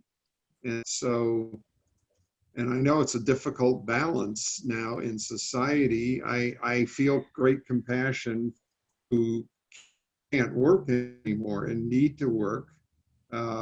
Fortunately, I'm retired, so I'm not in that category, but I understand that's awful if you can't make enough to feed your family or feed your. On the other hand, I think some of the things I've experienced upset me, because I hear people kind of equating this alleged lack of freedom with the American Revolution, and it's just a personal gut reaction I have, is that I think the freedom mother and uncles were defending in World War II, or up in Asia, fighting the most horrendous war in history, that was not you should equate this to. As Americans, we need to be really mindful of our history. The people who risked their lives writing the Declaration of Independence and Independence, they realized they would be lost. They would probably be hung for treason. And so I would just caution my fellow Americans, I share in your feeling that it might be nice to be doing everything the way we used to do, but it isn't the great sacrifice of American history, not a long shot. But that's an opinion. Somebody could say maybe I'm not enough, and maybe that's a fair comment. So, but anyway, hey, thank you for expressing yourself. Al, I have so many questions. Yes. I just have so many questions for you. I feel like I could ask one. Maybe you give me an answer. Maybe I should ask one though. Like, what do you think about just chanting Nam Myoho Renge Kyo rather than doing the chants with the app, learning them. I started out chanting Nam Myoho Renge Kyo, and now I've tried to learn some of the more of the sutras, but it's slow going. So I've been actually looking for some scriptures that I can read. So if you can send them to Wendy or something. Okay, so you're connected to Wendy? Yeah. I was going to give you my if you know my name, it's Al Albergate, and I should be in the little corner of my view. And my email is alalbergate@aol.com. Oh, okay. But if That's you an old forget one, that, huh? just get a hold of Wendy, and maybe we can have a good discussion about how you can access the materials you're looking for. That's the question. Absolutely. Thank you so much. Okay. Thank you. Thank you all so very much for your time and your energy and your compassion, your concern, your willingness to be available for each other, your willingness to share your wisdom, as well as just being together. We are in, we could say, peculiar times, and yet I feel that we are at the threshold of opportunity. One might say that we are at the event horizon of this new day. We're at the top of the wave. And we can go down with it, or we can ride it. And this choice is up to us in every moment. We have this opportunity. We can open our arms, we can open our hearts, we can stay present, we can address the matters before us in the moment. We can continue to move forward one step, one breath at a time. Each of us has this, regardless of our beliefs or our hopes and our dreams. We are here. The more present that I am in that, the more available I am for each other. The strength that I have resides in this moment, whether it is the strength of my faith, the strength of my will, the strength of my courage, the strength of my muscles, my drive. The only power I have is in this moment. And it resides here. The only application I have is now. We have one more presentation of music, and we will close with that. And I thank you all so much. Was there one more comment that was happening? Yes, Wendy.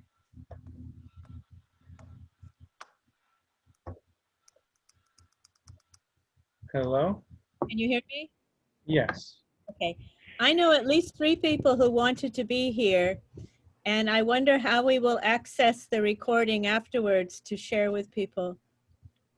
Yes, after the recording gets processed, we will post it on our Facebook page.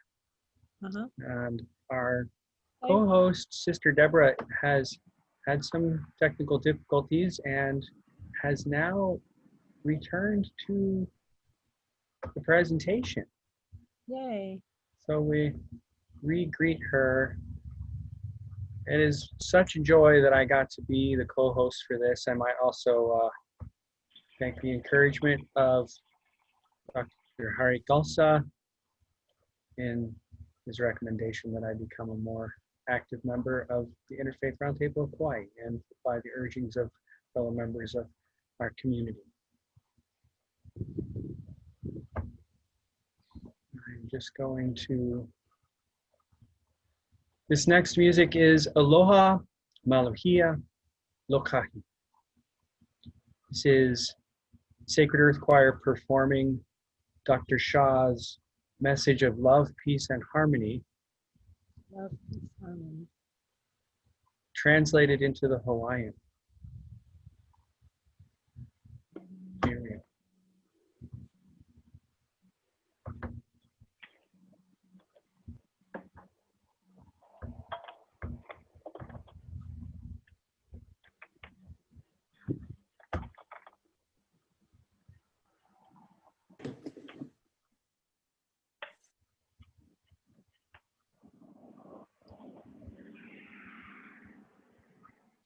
Oh, maybe not.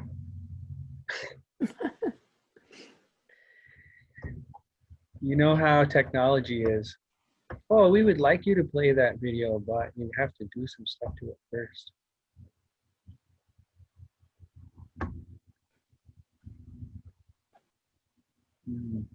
No. Well, how about that for a tease? Can you sing it for us, Jonathan? Excuse me. Thank you. Sorry. Okay.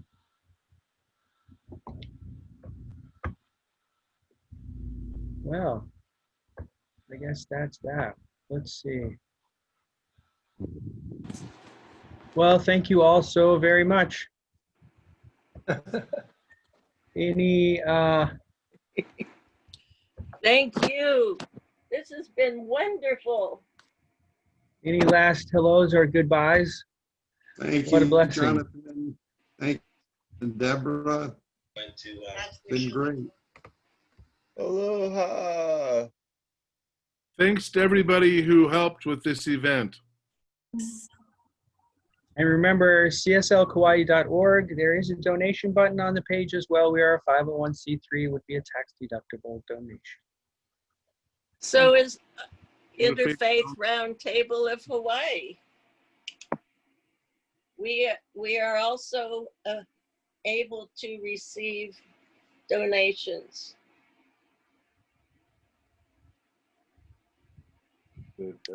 Thank you all. Thank you for being part of Unity Earth Peace Weekend. Thanks for taking us to Hawaii. It's been a pleasure and honor. If you do want to watch the rest of our Peace Weekend program, we still have one more day to go. So I've put the links in the chat. So thank you so much. Thank you. You're welcome, and thank you. Aloha, everyone. Aloha. Thank you, everyone. Thank you, Aloha. Irina.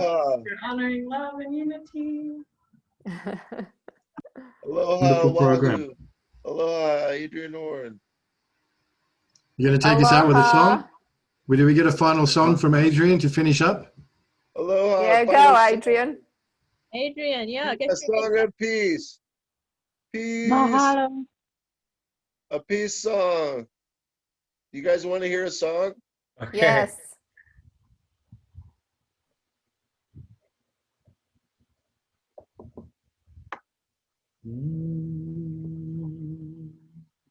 I could also just juggle.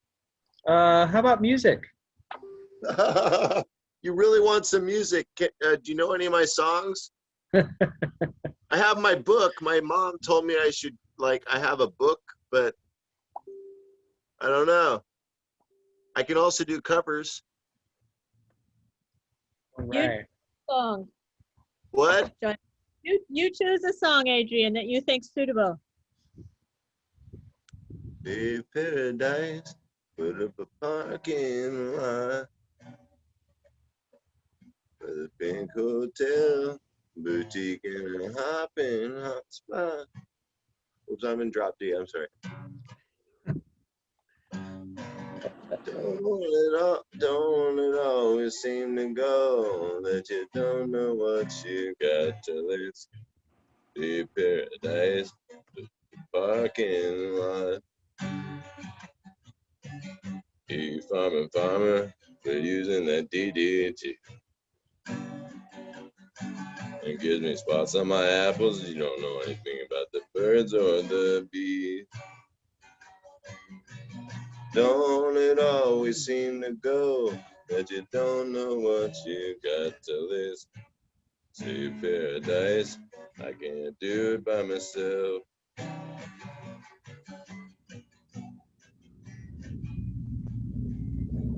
What's the next verse? Anybody remember the next verse? Late last night, the red screen doors.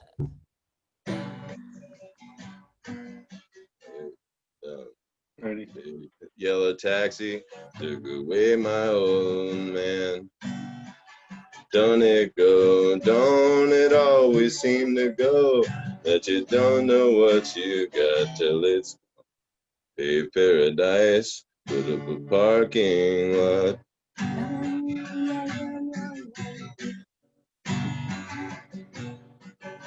Late last night, heard that screen door slam, and a big yellow tractor came, took away my house, took away my land. Don't it always seem to go that you don't know what you got till it's gone? Thank you for having this time to enjoy Peace Day. I was hoping we could do the ceasefire for the rest of the year. Just tell NATO or whatever, you know, turn them off. Sounds Might good, turn them off Adrian. We'll this let him time. Might know. be a good idea. This time might turn them off. Okay. Well, thank you everybody for an Thank awesome you. program. It was super, super great. Thank you, Grateful Ben. that it came together. Thank you, Close the Deborah, meeting. for initiating it all. And thank you, Irina, for all the work that you've done to facilitate this. And aloha, and on we go. Aloha. Aloha. Much love. Thank you. Aloha.